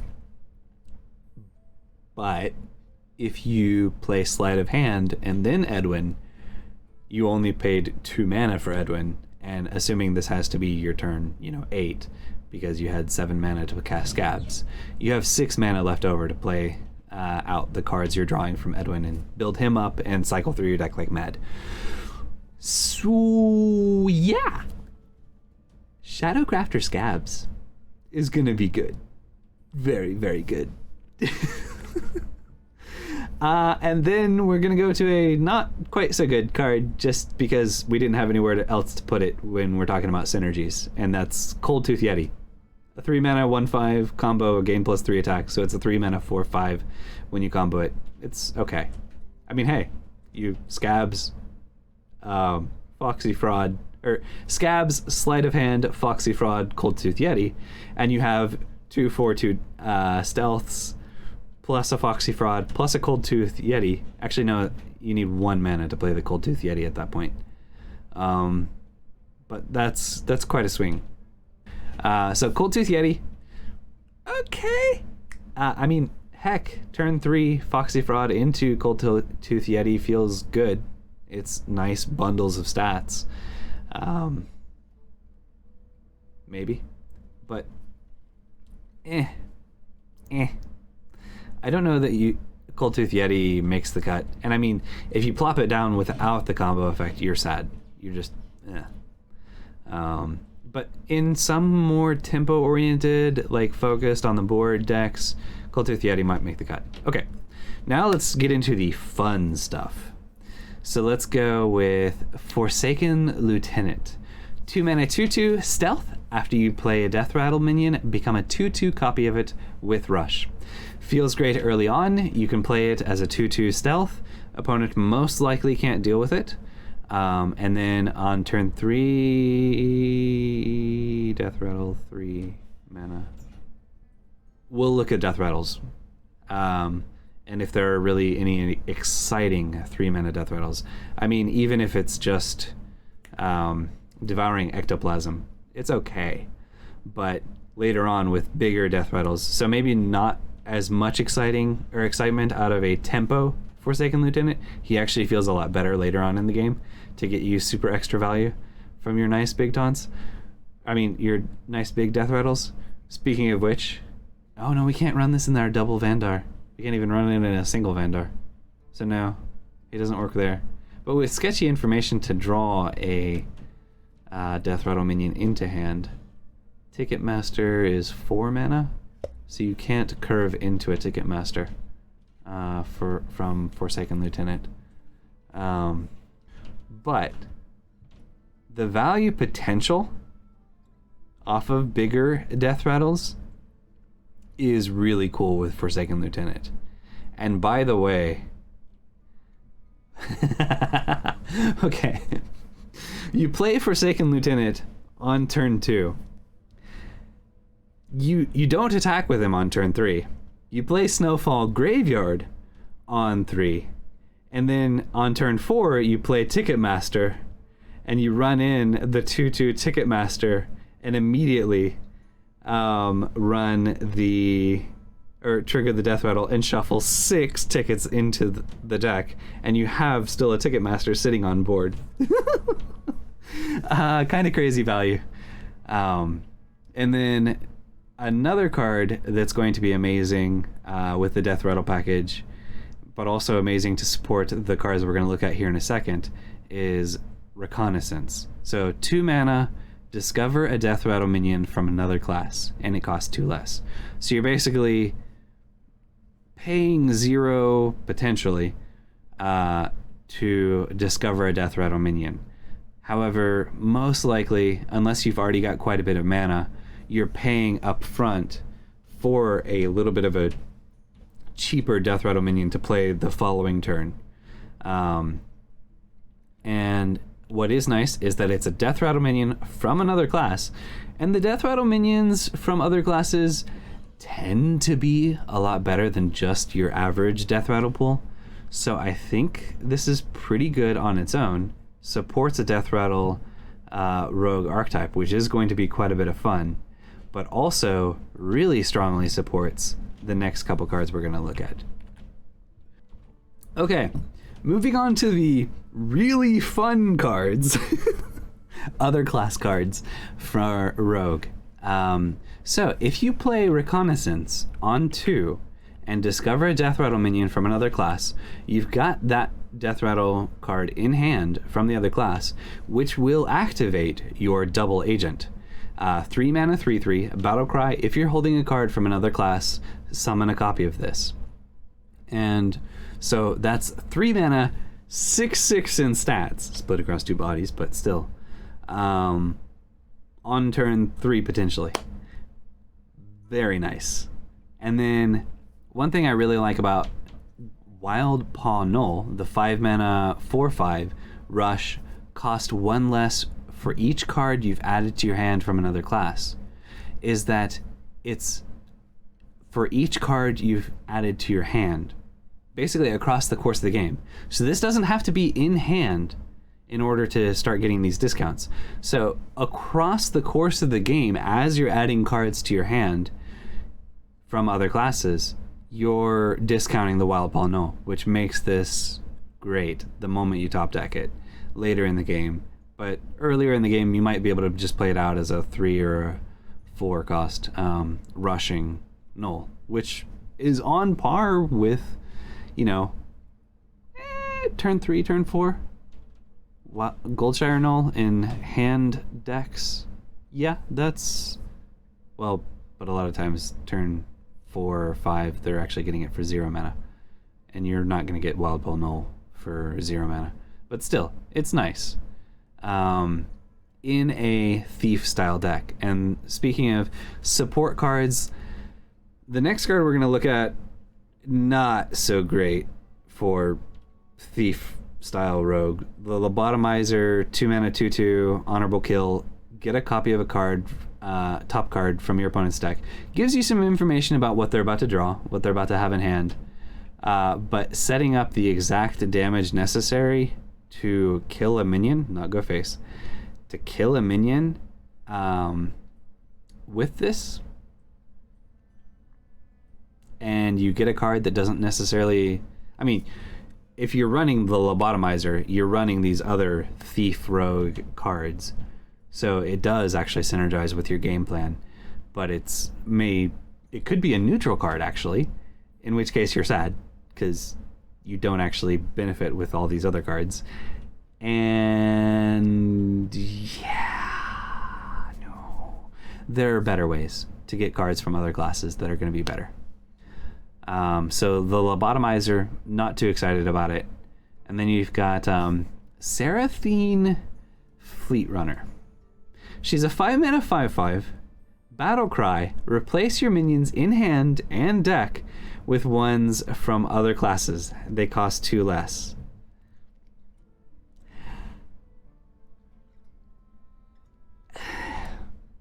She's fun. Straight up, she's fun.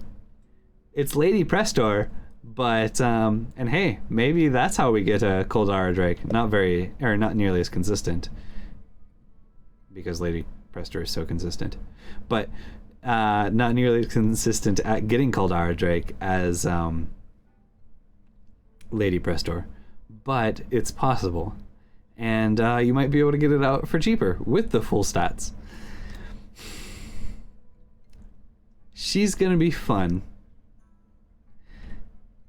You do lose your double agents and wild pull nulls that you either have in hand or haven't drawn yet. So you lose that. And the other payoff cards are, well, basically this card we're going to talk about here in a second. So there's some highlight potential with crazy stuff, but overall, I don't think Seraphine, I don't even know if we'll run her in the decks we build with Thief Rogue. We'll try her out for sure, but I don't think she's all that great. Yeah.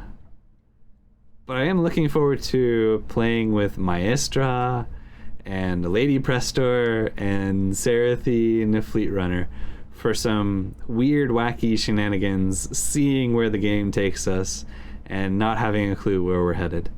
To just experiment with and see where it goes. But I don't think she sees play in any deck except for just, hey, let's mess around. Because the 2 cost less doesn't make up for the randomness. However, Contraband Stash, I think, is actually going to be a very strong card.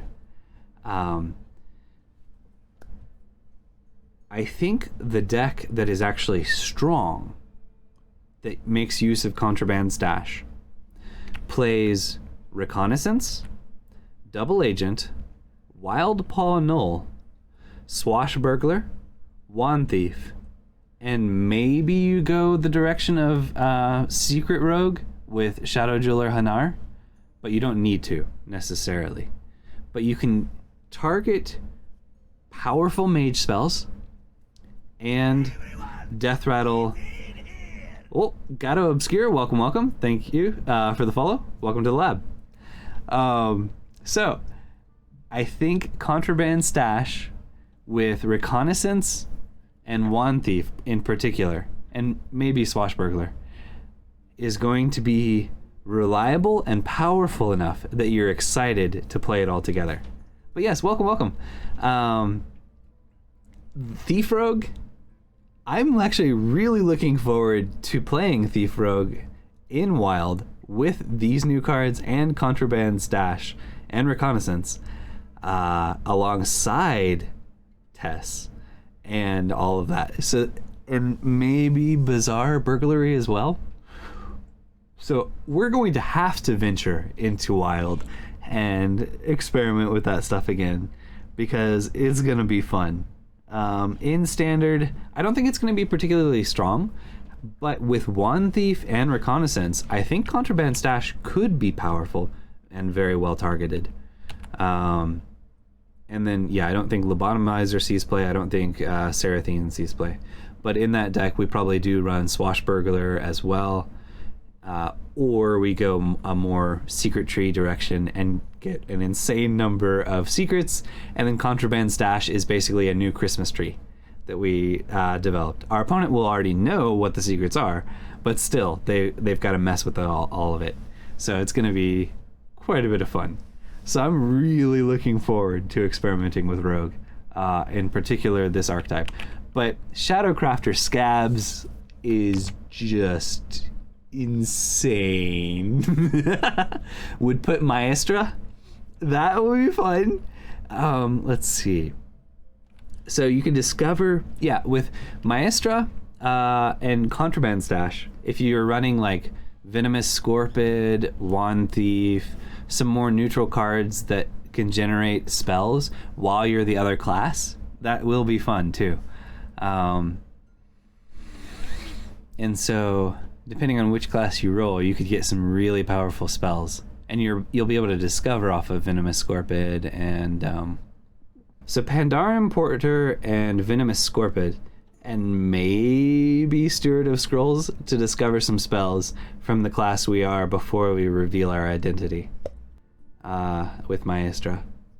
Might be quite a bit of fun.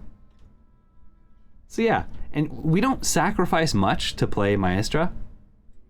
I mean, she's just a deck spot.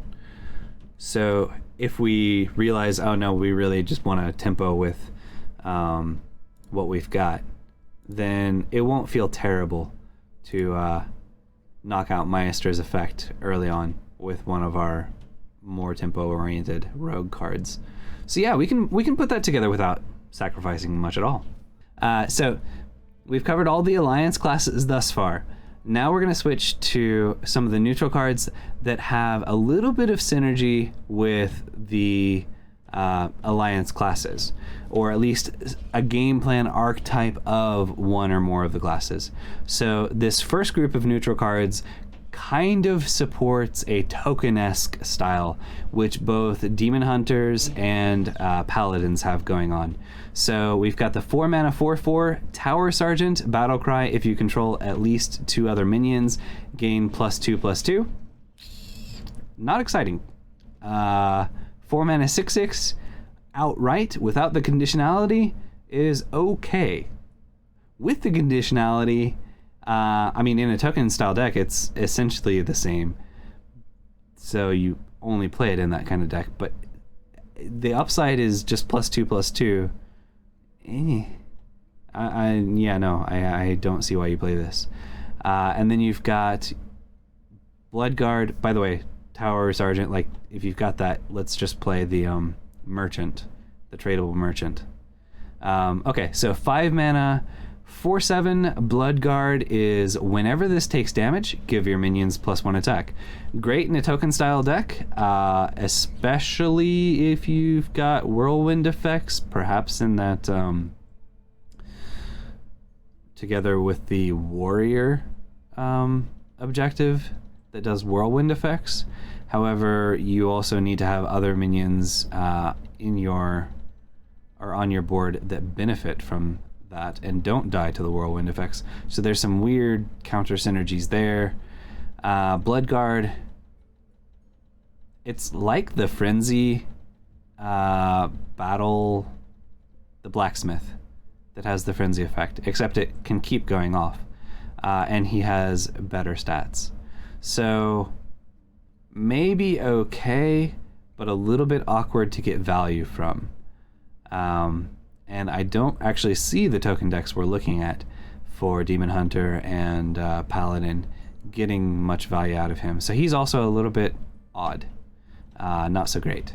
And then we've got Direwolf Commander, showing us the cutest token card, Frostwolf Cub. We will cover the Druid cards tomorrow that summon quite a few Frostwolf Cubs. But this guy, so he's a 3 mana 2/5 honorable kill. Summon a 2/2 wolf with stealth. Perhaps in a buff style deck, this guy will actually be okay. He's not feeling great. You might be able to get 2 wolves or frost wolf cubs from him, which is nice. And perhaps with a beast synergy, like a beast druid, or not really looking to get value from this in a beast hunter, that synergy doesn't feel quite right. So maybe in a beast druid he could possibly see play. Again, all of these feel a little bit awkward, and the honorable kill cards, I don't know until we actually start playing around with them. How awkward is it going to be to set up honorable kills? I mean, a lot of stuff does seem to have 2 health or 3 health, so maybe. And if we can pair this together with buffs, maybe we don't care. Like in a buff Paladin, we buff him up, and if we can get value with him on board, great. But the opponent has to make awkward trades to deal with him. But then again, we've got any other minions with different kinds of value and synergy possible. So I don't think Direwolf Commander makes the cut over anything else, really. However, Ram Commander, 2 mana 2/2, Battlecry, add 2 1/1 Rams with Rush to your hand, is actually pretty good value. All bundled into 1 card. You get 3 minions, and in a buff deck, great. In a let's attack with our minions, because these battle rams have rush, so Kurtrus is quite happy to see these. Ram Commander in both of the token style decks we have, and also buff Paladin, these battle rams to absorb additional buff stats, hand buff stats, feels great. So I think Ram Commander will see play, and quite a bit of it. And I think, actually, with a couple of the cards coming, I think Rush hand buff Warrior might be coming back as well. And Battle Ram could go in there alongside the Rush mech that gives the riders back to hand, whatever that 1/3 is called. So I think Ram Commander will see play in a number of different decks. Pretty strong, pretty powerful. And then Piggyback Imp, love the flavor on this. Piggyback Imp and then back Piggy Imp. And you've got, the imp surviving or coming back by himself. But sticky, threatening, aggressive stats. I mean, they have to deal with it. And so the question is, how well can people deal with it, and will it give others honorable kill trades easily? Actually, no, most honorable kill minions and effects, weapons and such start out at dealing 2 damage at least. So perhaps, Piggyback Imp will actually see play. It is nice sticky stats, and it's threatening. You have to deal with him. So I think, I see a wound prey, shooting this and then the hyena killing it so easily. But I think most decks won't be able to clear this terribly efficiently. And so Piggyback Imp might go well in a token or buff style of deck. Perhaps. So, giving these ratings. Oh, I don't think I gave ratings to the rogue cards, but let's give ratings to these. Piggyback Imp, I would say 3 stars, actually. Ram Commander is a 4-star card. It will see play, and there will be meta decks that actually want to play it. Direwolf Commander, unfortunately, a 2, maybe 2.5 star card. Bloodguard, also a 2 or 2.5. Let's give it 2. And then Tower Sergeant, also a 2-star card. It's just not enough of an upside to merit it. And that's the first set. Okay, I don't think I did give these star ratings, so let's go ahead and give them star ratings. Contraband Stash, meta-wise, is a 2.5 star card. Fun-wise is a 5-star card. Seraphine is a 2-star card. No, is a 1.5 star card. But for fun-wise, almost 5 stars. Lobotomizer, utter garbage, 1-star card. Sorry, it's not gonna see play. Wild Paw Null is a 3.5 star card. Double Agent is a 3.5 star card. Both of these counting on Thief Rogue being about a tier 3 deck. I don't think it's going to be tier 2.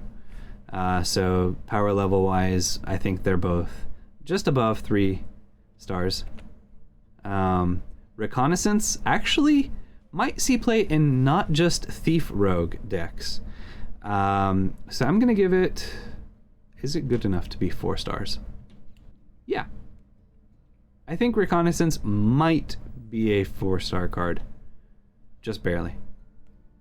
Snowfall Graveyard is a 2.5 star card. Because it is slow and awkward to play, you consume 3 whole mana to do it. But in your fun, powerful, strong Death Rattle rogue, which is probably going to be a tier 3 deck, it makes the cut. So it's a 3-star. Yeah, let's bump it up to 3 stars. Because tier 3 deck, we'll consider playing it, probably. And then Forsaken Lieutenant, actually, let's look at Death Rattles here in a moment. But I think Forsaken Lieutenant is also a 3-star card. Maybe even a 3.5 star. Coldtooth Yeti, 2 stars. Just don't see the reason. Nice tempo, maybe, so perhaps. But I think it's a 2-star card. Shadowcrafter Scabs, 5-star card, 100%. Absolutely busted, insane, awesome. Xyrella and Scabs are just knocking it out of the park. So that's Rogue. And then let's look at the next set of neutrals. If you're giving half stars with your ratings, are you going to give quarters and 3/4 stars? Not now, but maybe someday. Okay, so let's look at the second set of neutral cards. Starting out, we talked about the Pygmy Imp as a Death Rattle card. Now we're going into a few more Death Rattle cards. Starting out with Popsicooler. So a 3 mana, 3/3 mech. Death Rattle frees 2 random enemies. Or enemy minions. Off of sketchy information in Rogue, this might be quite interesting. We can actually play a freeze Rogue. And actually we can go all the way with freeze Rogue using sketchy information, the weapon that copies a Death Rattle that's triggered, as well as the Lieutenant.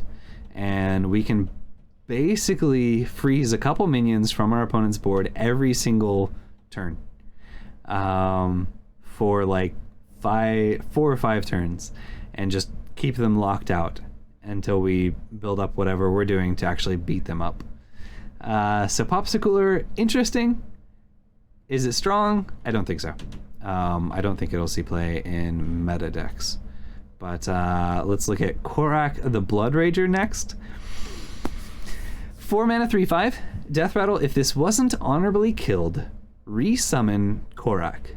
On his own, by himself.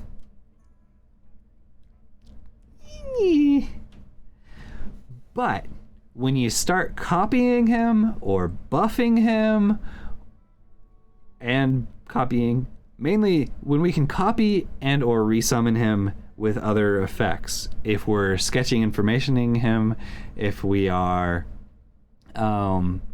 summoning him with extra weapons, we're using the Lieutenant, Forsaken Lieutenant, we are doing other crazy stuff, we're Gift of Luminance, so copying and giving him a Divine Shield, but then we can bump him into something that does more than one attack. So we get an extra copy, an extra 3/5 copy. All of those possibilities make it much more exciting to play Korak.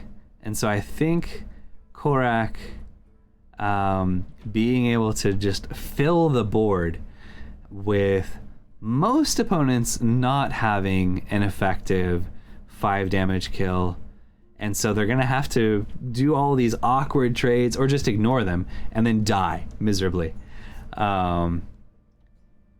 Okay, looking at chat for a minute. Don't like Korak, it seems weak. Fire Strike. Flame Strike, yeah, but only mages, and not many mages are actually going to be running Flame Strike, I don't think. And so yes, you can get countered occasionally, even if you have a wide board of Koraks at exactly 5 health still. Korak can't die from a destroy effect, and you need to sink 5 attack into it or kill it in instruments. Right, you can't like Shadow Word Pain it, because that still won't count as an honorable kill. But Flame Strike would. It would be 5 damage to him, which would be an honorable kill if he's still at 5 health. Prep and 3 rogue spell that draw and enable the death rattle effect is insane. Turn 1 blow. Oh. Prep and sketchy information. So as long, again, I think, because he wasn't honorably killed off of the sketchy information, so it should summon a copy of him. If sketchy information into this does work, which I think it will, prep sketchy information will be on par, if not better, than coin, innervate, Chillwind Yeti of days of old. A destroy isn't an honorable kill effect, exactly. Troll, it's a 1-star. I think for what we can do, for meta decks, he's still okay. For meme decks, he is fun fuel that we're gonna have so much fun with. And speaking of fun, and yet also actually powerful, Humongous Owl, 7 mana, 8/4. Death Rattle, deal 8 damage to a random enemy. By the way, this is a beast, so it does work with Ikman, the hunter beast. Summon a beast from your deck. If it kills something, summon another beast. This could also see play in that deck. But really, I'm more excited about Death Rattle Rogue with this. And actually, big Paladin, summoning this onto the board with the weapon or with Commencement. I think all of those have really interesting use case scenarios for Humongous Owl. And so I think Humongous Owl is going to make the cut in a fair number of decks. At 7 mana, it's just that you're not going to be paying 7 mana for it most of the time. You're going to be looking for ways to cheat it out. Or it could be your 7 cost card for Questline Priest. If you don't want to play, or if you don't have Soul Mirror at 7 mana still. And, oh yeah, coming off of Zyrella's Death Rattle effect, this will be insane. Assuming they don't have, 1 health minions out there that potentially absorb this. But I think Humongous Owl will make the cut in a number of decks. I don't know if any of them will be meta decks. Maybe 1 or 2. But this is going to be fun to play around. And by the way, off of Proving Grounds, not terrible. But actually, the next card off of Proving Grounds hitting each other will be insane. So, next card, Troll Centaurian. 8 mana, 8/8. Rush, honorable kill, deal 8 damage to the enemy hero. I saw someone on Twitter, trying to remember, I don't know if it was Geminator or if it was somebody else, who had a Proving Grounds deck with 2 Troll Centaurians as the only minions in the deck. I don't think that's the way you normally want to build it, but if the Troll Centaurians get pulled off of Proving Grounds, they will kill each other and will honorably kill each other so that you deal 8 damage to the enemy hero. I mean, you'll deal 16 damage to the enemy hero. So Troll Centaurian has some fun, wacky case scenarios, but also, pretty sure it's the she. She will be an 8 mana 8/8 rush. And then there are actually quite a few 8 health minions around turn 8 that you're going to be playing. Now, or that your opponent's potentially going to have out there for you to rush into. So you might get the honorable kill. Or it's just a nice big 8/8 body with rush. So you've got potential upside to pair with it in the use case scenarios, and then you have your cheat paladins, your cheat or big warriors that might also consider running this as well. Off of commencement, this would be kind of funny. You'll lose the divine shield, and they're probably not going to have anything that's 8 health yet, but you can rush it in immediately if you choose to. So yeah, I think Troll Centaurian will make the cut in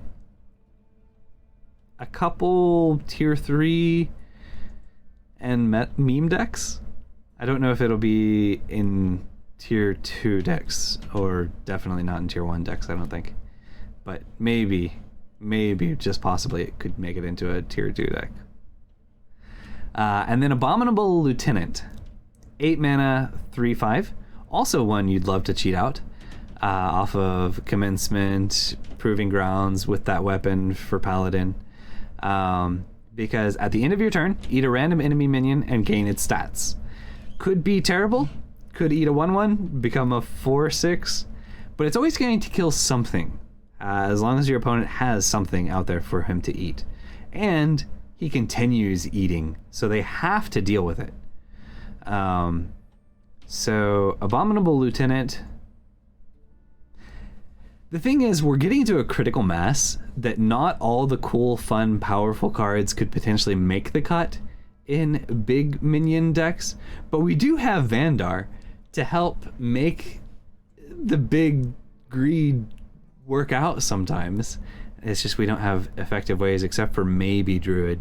There's a card we'll talk about tomorrow that might work to draw a Vandar out if you've built your deck really greedily. So compared to all the other crazy stuff you can do, I want to test Abominable Lieutenant out, but I don't know that he'll end up making the final cut in even any actual meta decks. However, if we do start going big and heavy, and we don't see quite as many quest line decks that are just burning you to death, or burning you to death with fatigue instead. So warlocks and mages are still there, and then aggro pirate warrior, like this eating a 2/2. Oh, sadness. The meta would have to shift quite a bit towards heavier minions plopping down, fighting for the board, and then Abominable Lieutenant will actually feel exciting to play or cheat out.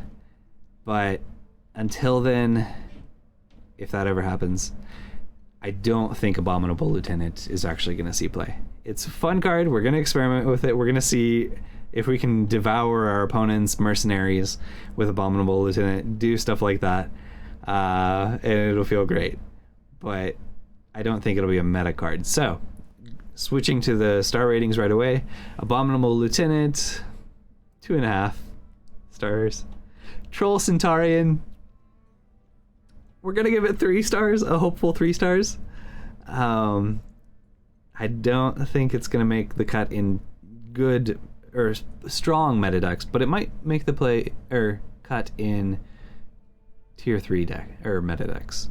Humongous Owl, I'm giving a hopeful 4 stars. Probably 3.5 is safer, but I'm gonna give it a hopeful 4 stars. I think it's really fun, and I think Korak also.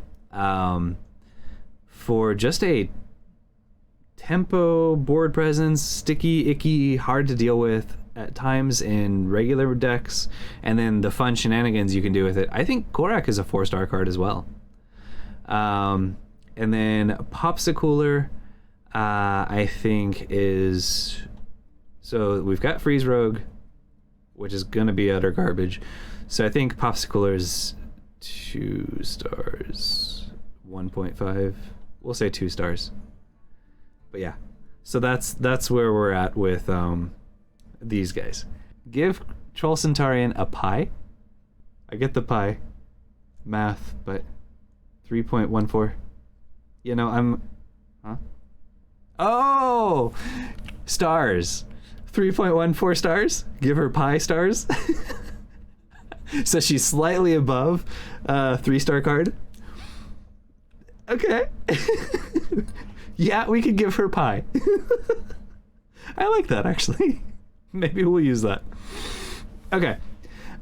So we've got 2 more sets of neutral cards, and then the final 15 will be tomorrow. All right. Next up. So we've got these big minions that we're summoning onto the board, cheating onto the board. Sometimes, especially against aggro decks, we might be able to play Loch Halar, the Ice Lord, on turn 5. Because Loch Halar's a 10 mana 8/8 elemental with Rush and Wind Fury, but costs 5 less if you have 15 health or less. So you're in dire straits, but you're summoning an 8/8 Rush Wind Fury to knock out a couple of their threats that are hammering you down. So Questline Warlock feels great to play this. It's gonna be a powerful inclusion in there, and I'm pretty sure it makes the cut. Other decks, if you're playing a control style and or a cheaty of big minion style deck, and for example, you haven't drawn your weapon to cheat minions out, or you haven't drawn your commencement, or your in Warrior the Grunt, something like that, Loch Halar can be a 5 mana play if they've managed to punch you down. And in the worst case scenario, he's sitting in your hand at 10 mana, and so I don't think you run him in decks other than big minion cheat styles or Questline Warlock. But in those decks, I think he'll be pretty strong. Unless just an aggro deck or two just completely takes over the ladder and everybody's like, okay, come on. And you're getting knocked down to 15 health by turn 5 quite frequently. He might start seeing play as a tech card to count or to fight against that. And speaking of tech cards to counter aggro, we've got Stormpike Marshal, 4 mana 2/6 with taunt. If you took 5 or more damage on your opponent's turn, this costs 1. So 1 mana 2/6 feels great. And against aggro, this is a nice tech card. I don't think most decks are going to run it, but again, aggro takes over, combo decks are not quite as common, control hasn't managed to actually get a foothold. Stormpike Marshal can give us some ground back against aggro decks. So I think she makes the cut there. And more tech against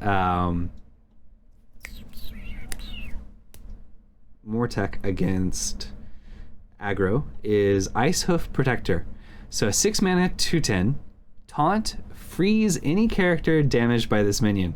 By the way, Bless with Priest will turn this into I believe it's 2 mana for Bless. So an 8 mana 12/12 taunt, freeze any character damaged by this minion. Not bad. Of course, you can play this on turn 6 and then maybe heal it up, heal it back to 10 health, and then bless it the following turn for it to punch our opponent in the face for 12 and freeze them. So Icehoof Protector, pretty interesting, especially alongside Bless. But overall, just as a nice way to counter aggro, I think she might well see play. She's a bit expensive, but the upside of the freeze on this as well.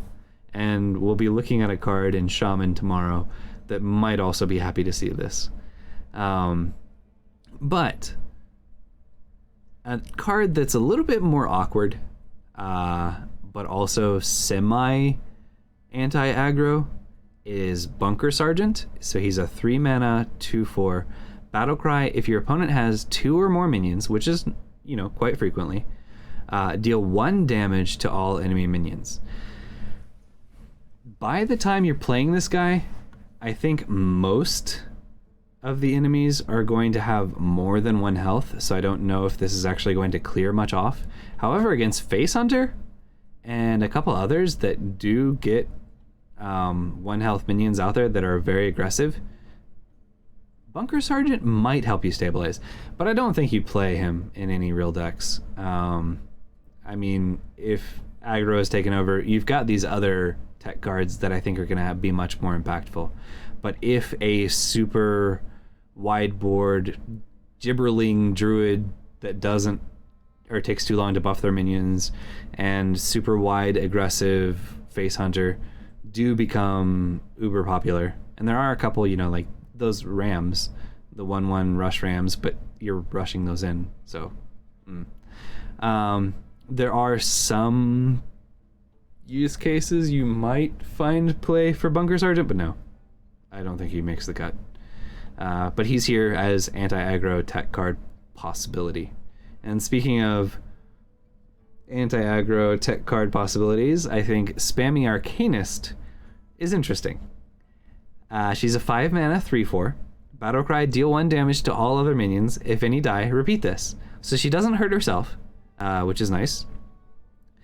And she's Defile on a 3/4 body. So if they have a 1/2/3 health minion out there, then you're clearing the board and you have a nice 3/4 body behind. Other people reviewing this have mentioned Defile was great because it was 2 mana. We don't really care about the 3/4 body on it. This is a neutral card, not just Warlocks. And so it is a little bit more awkward than Defile to play out.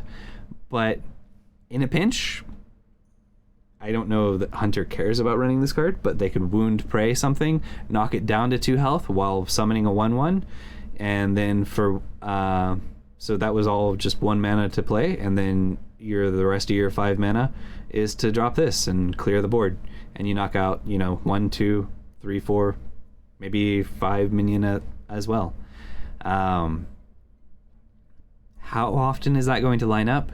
Do we care about this? Now, in most decks, no. I don't think she's going to make the cut. However, she's 5 mana. She can go into Vandar decks. Spammy Arcanist in a Vandar deck goes back down to 2 mana, and you get a 3/4 body.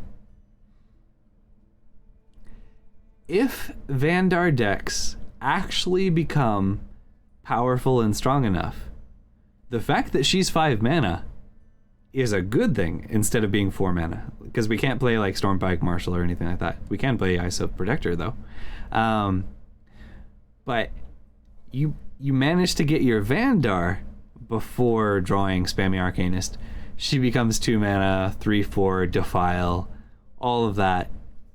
Nice stabilization while you draw into your other crazy, insane things that you're discounted from Vandar. So perhaps, yeah, she's a lesser Godfrey. Yeah.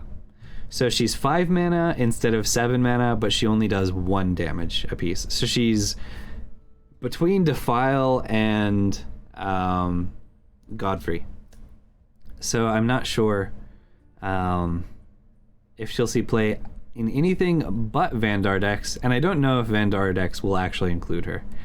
But I think we will see a number of tokenish decks, and so perhaps she might actually be worth teching. So anti-aggro, anti-token synergy cards, that's what these are.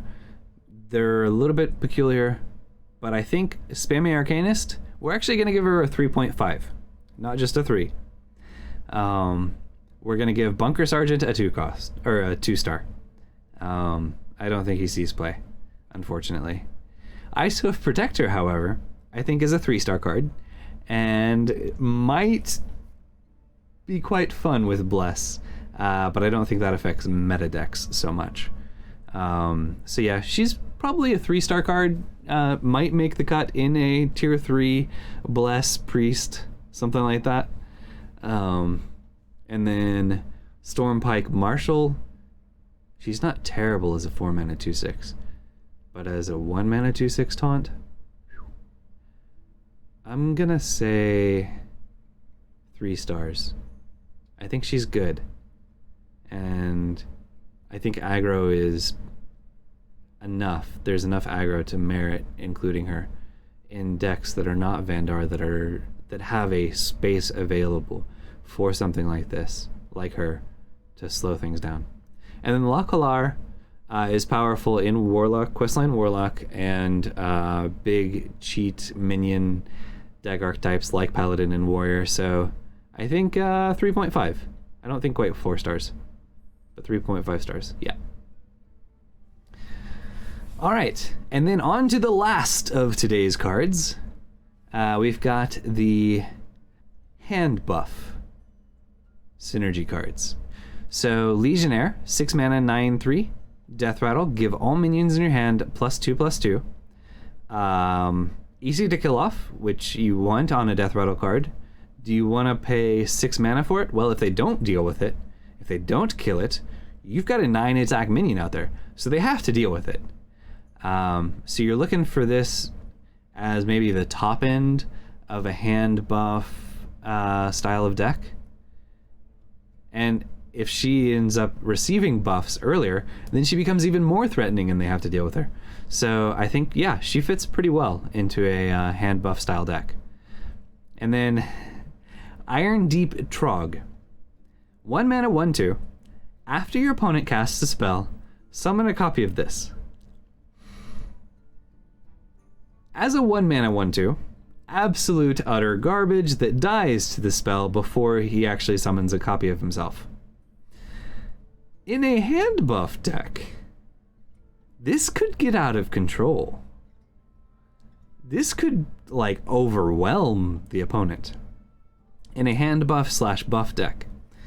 Now, I don't know that you run this in the buff priest, but it would be kind of funny to play the Devour, the Shadow Word Devour on this and give it like 20 health, like 5 health from all the other minions on the board.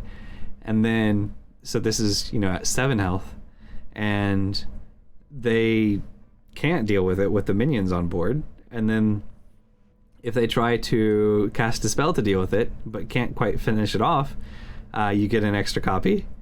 And then you can heal it back up with the, not Gift of the Naru, whatever of the Naru it was. No, maybe it was Gift of the Naru.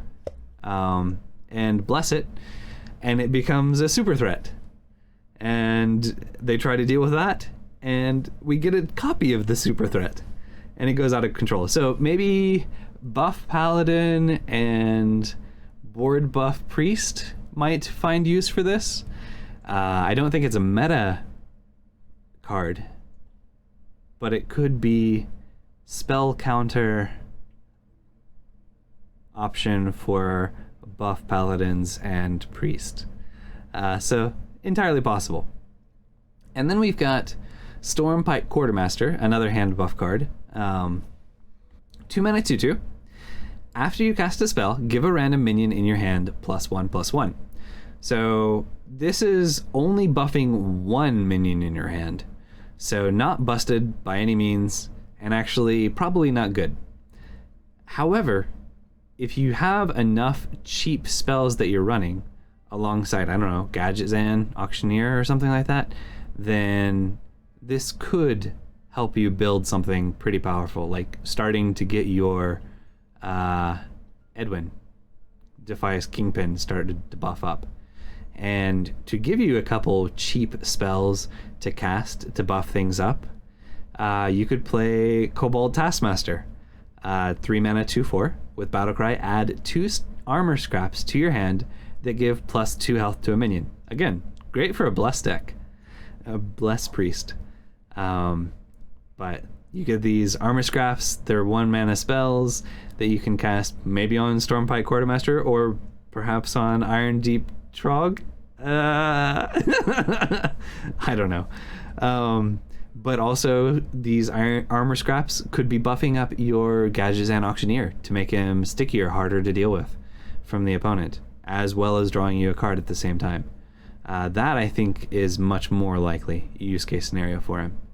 And so if you're looking for some cheap spells in hand, and also a way to get value from those cheap spells, I think Armor Scrap or Kobold Taskmaster is okay as an earlier setup turn to get out there. And he's not terrible at 2/4 in stats for 3, so maybe.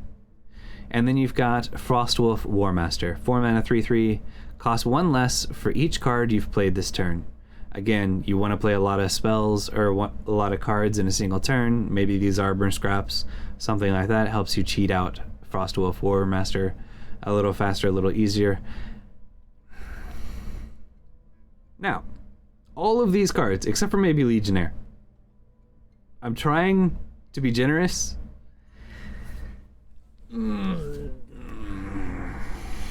I don't think Frostwolf Warmaster makes the cut in many decks, if any decks, and you're not playing enough cards most of the time, even in an aggro deck, like a low-cost aggro deck, to get her out together with other stuff at 0 or 1 mana.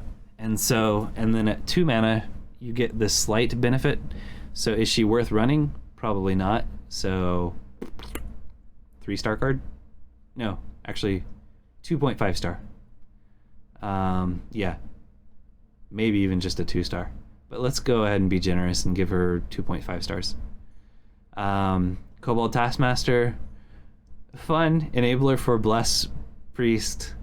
If Bless Priest becomes a tier 3 deck, maybe they throw in Kobold Taskmaster, but I think there's probably going to be better cards, so probably also a 2 or 2.5 star card, but I'm going to lead towards 2. Stormpike Quartermaster, just +1/+1 per spell on a random minion in hand, not really worth it, so 2 stars. Iron Deep Trog, I'm gonna say 3 stars, because I think buff Paladin and Bless Priest will consider using Iron Deep Trog. I think there's enough benefit there that he sees play in one of those archetypes, and those are like tier 3 decks, or well, a tier 3 priest and a tier 2 version of buff Paladin will consider running Iron Deep Trog. And then Legionnaire is a 3-star card. I don't think she's quite 3.5 stars. But I think she can work in a hand buff deck, hand buff Paladin. Or maybe for other classes as well, because this is a neutral card. And she's got quite the upside. But minion heavy. She's the top end of a minion heavy deck. Rush Warrior as well, might consider throwing her in just as an extra little annoying threat. And man, if you drop a conditioning on her first, she's dangerous. So yeah, I think she's a 3-star card, but I don't think she's quite 3/5. So there we go. 3 hours, and we are finally done with our review of the Alliance classes and the first 20 out of 35 neutral cards from Alterac Valley. Whew. Raise your voice for Alterac. Just remember,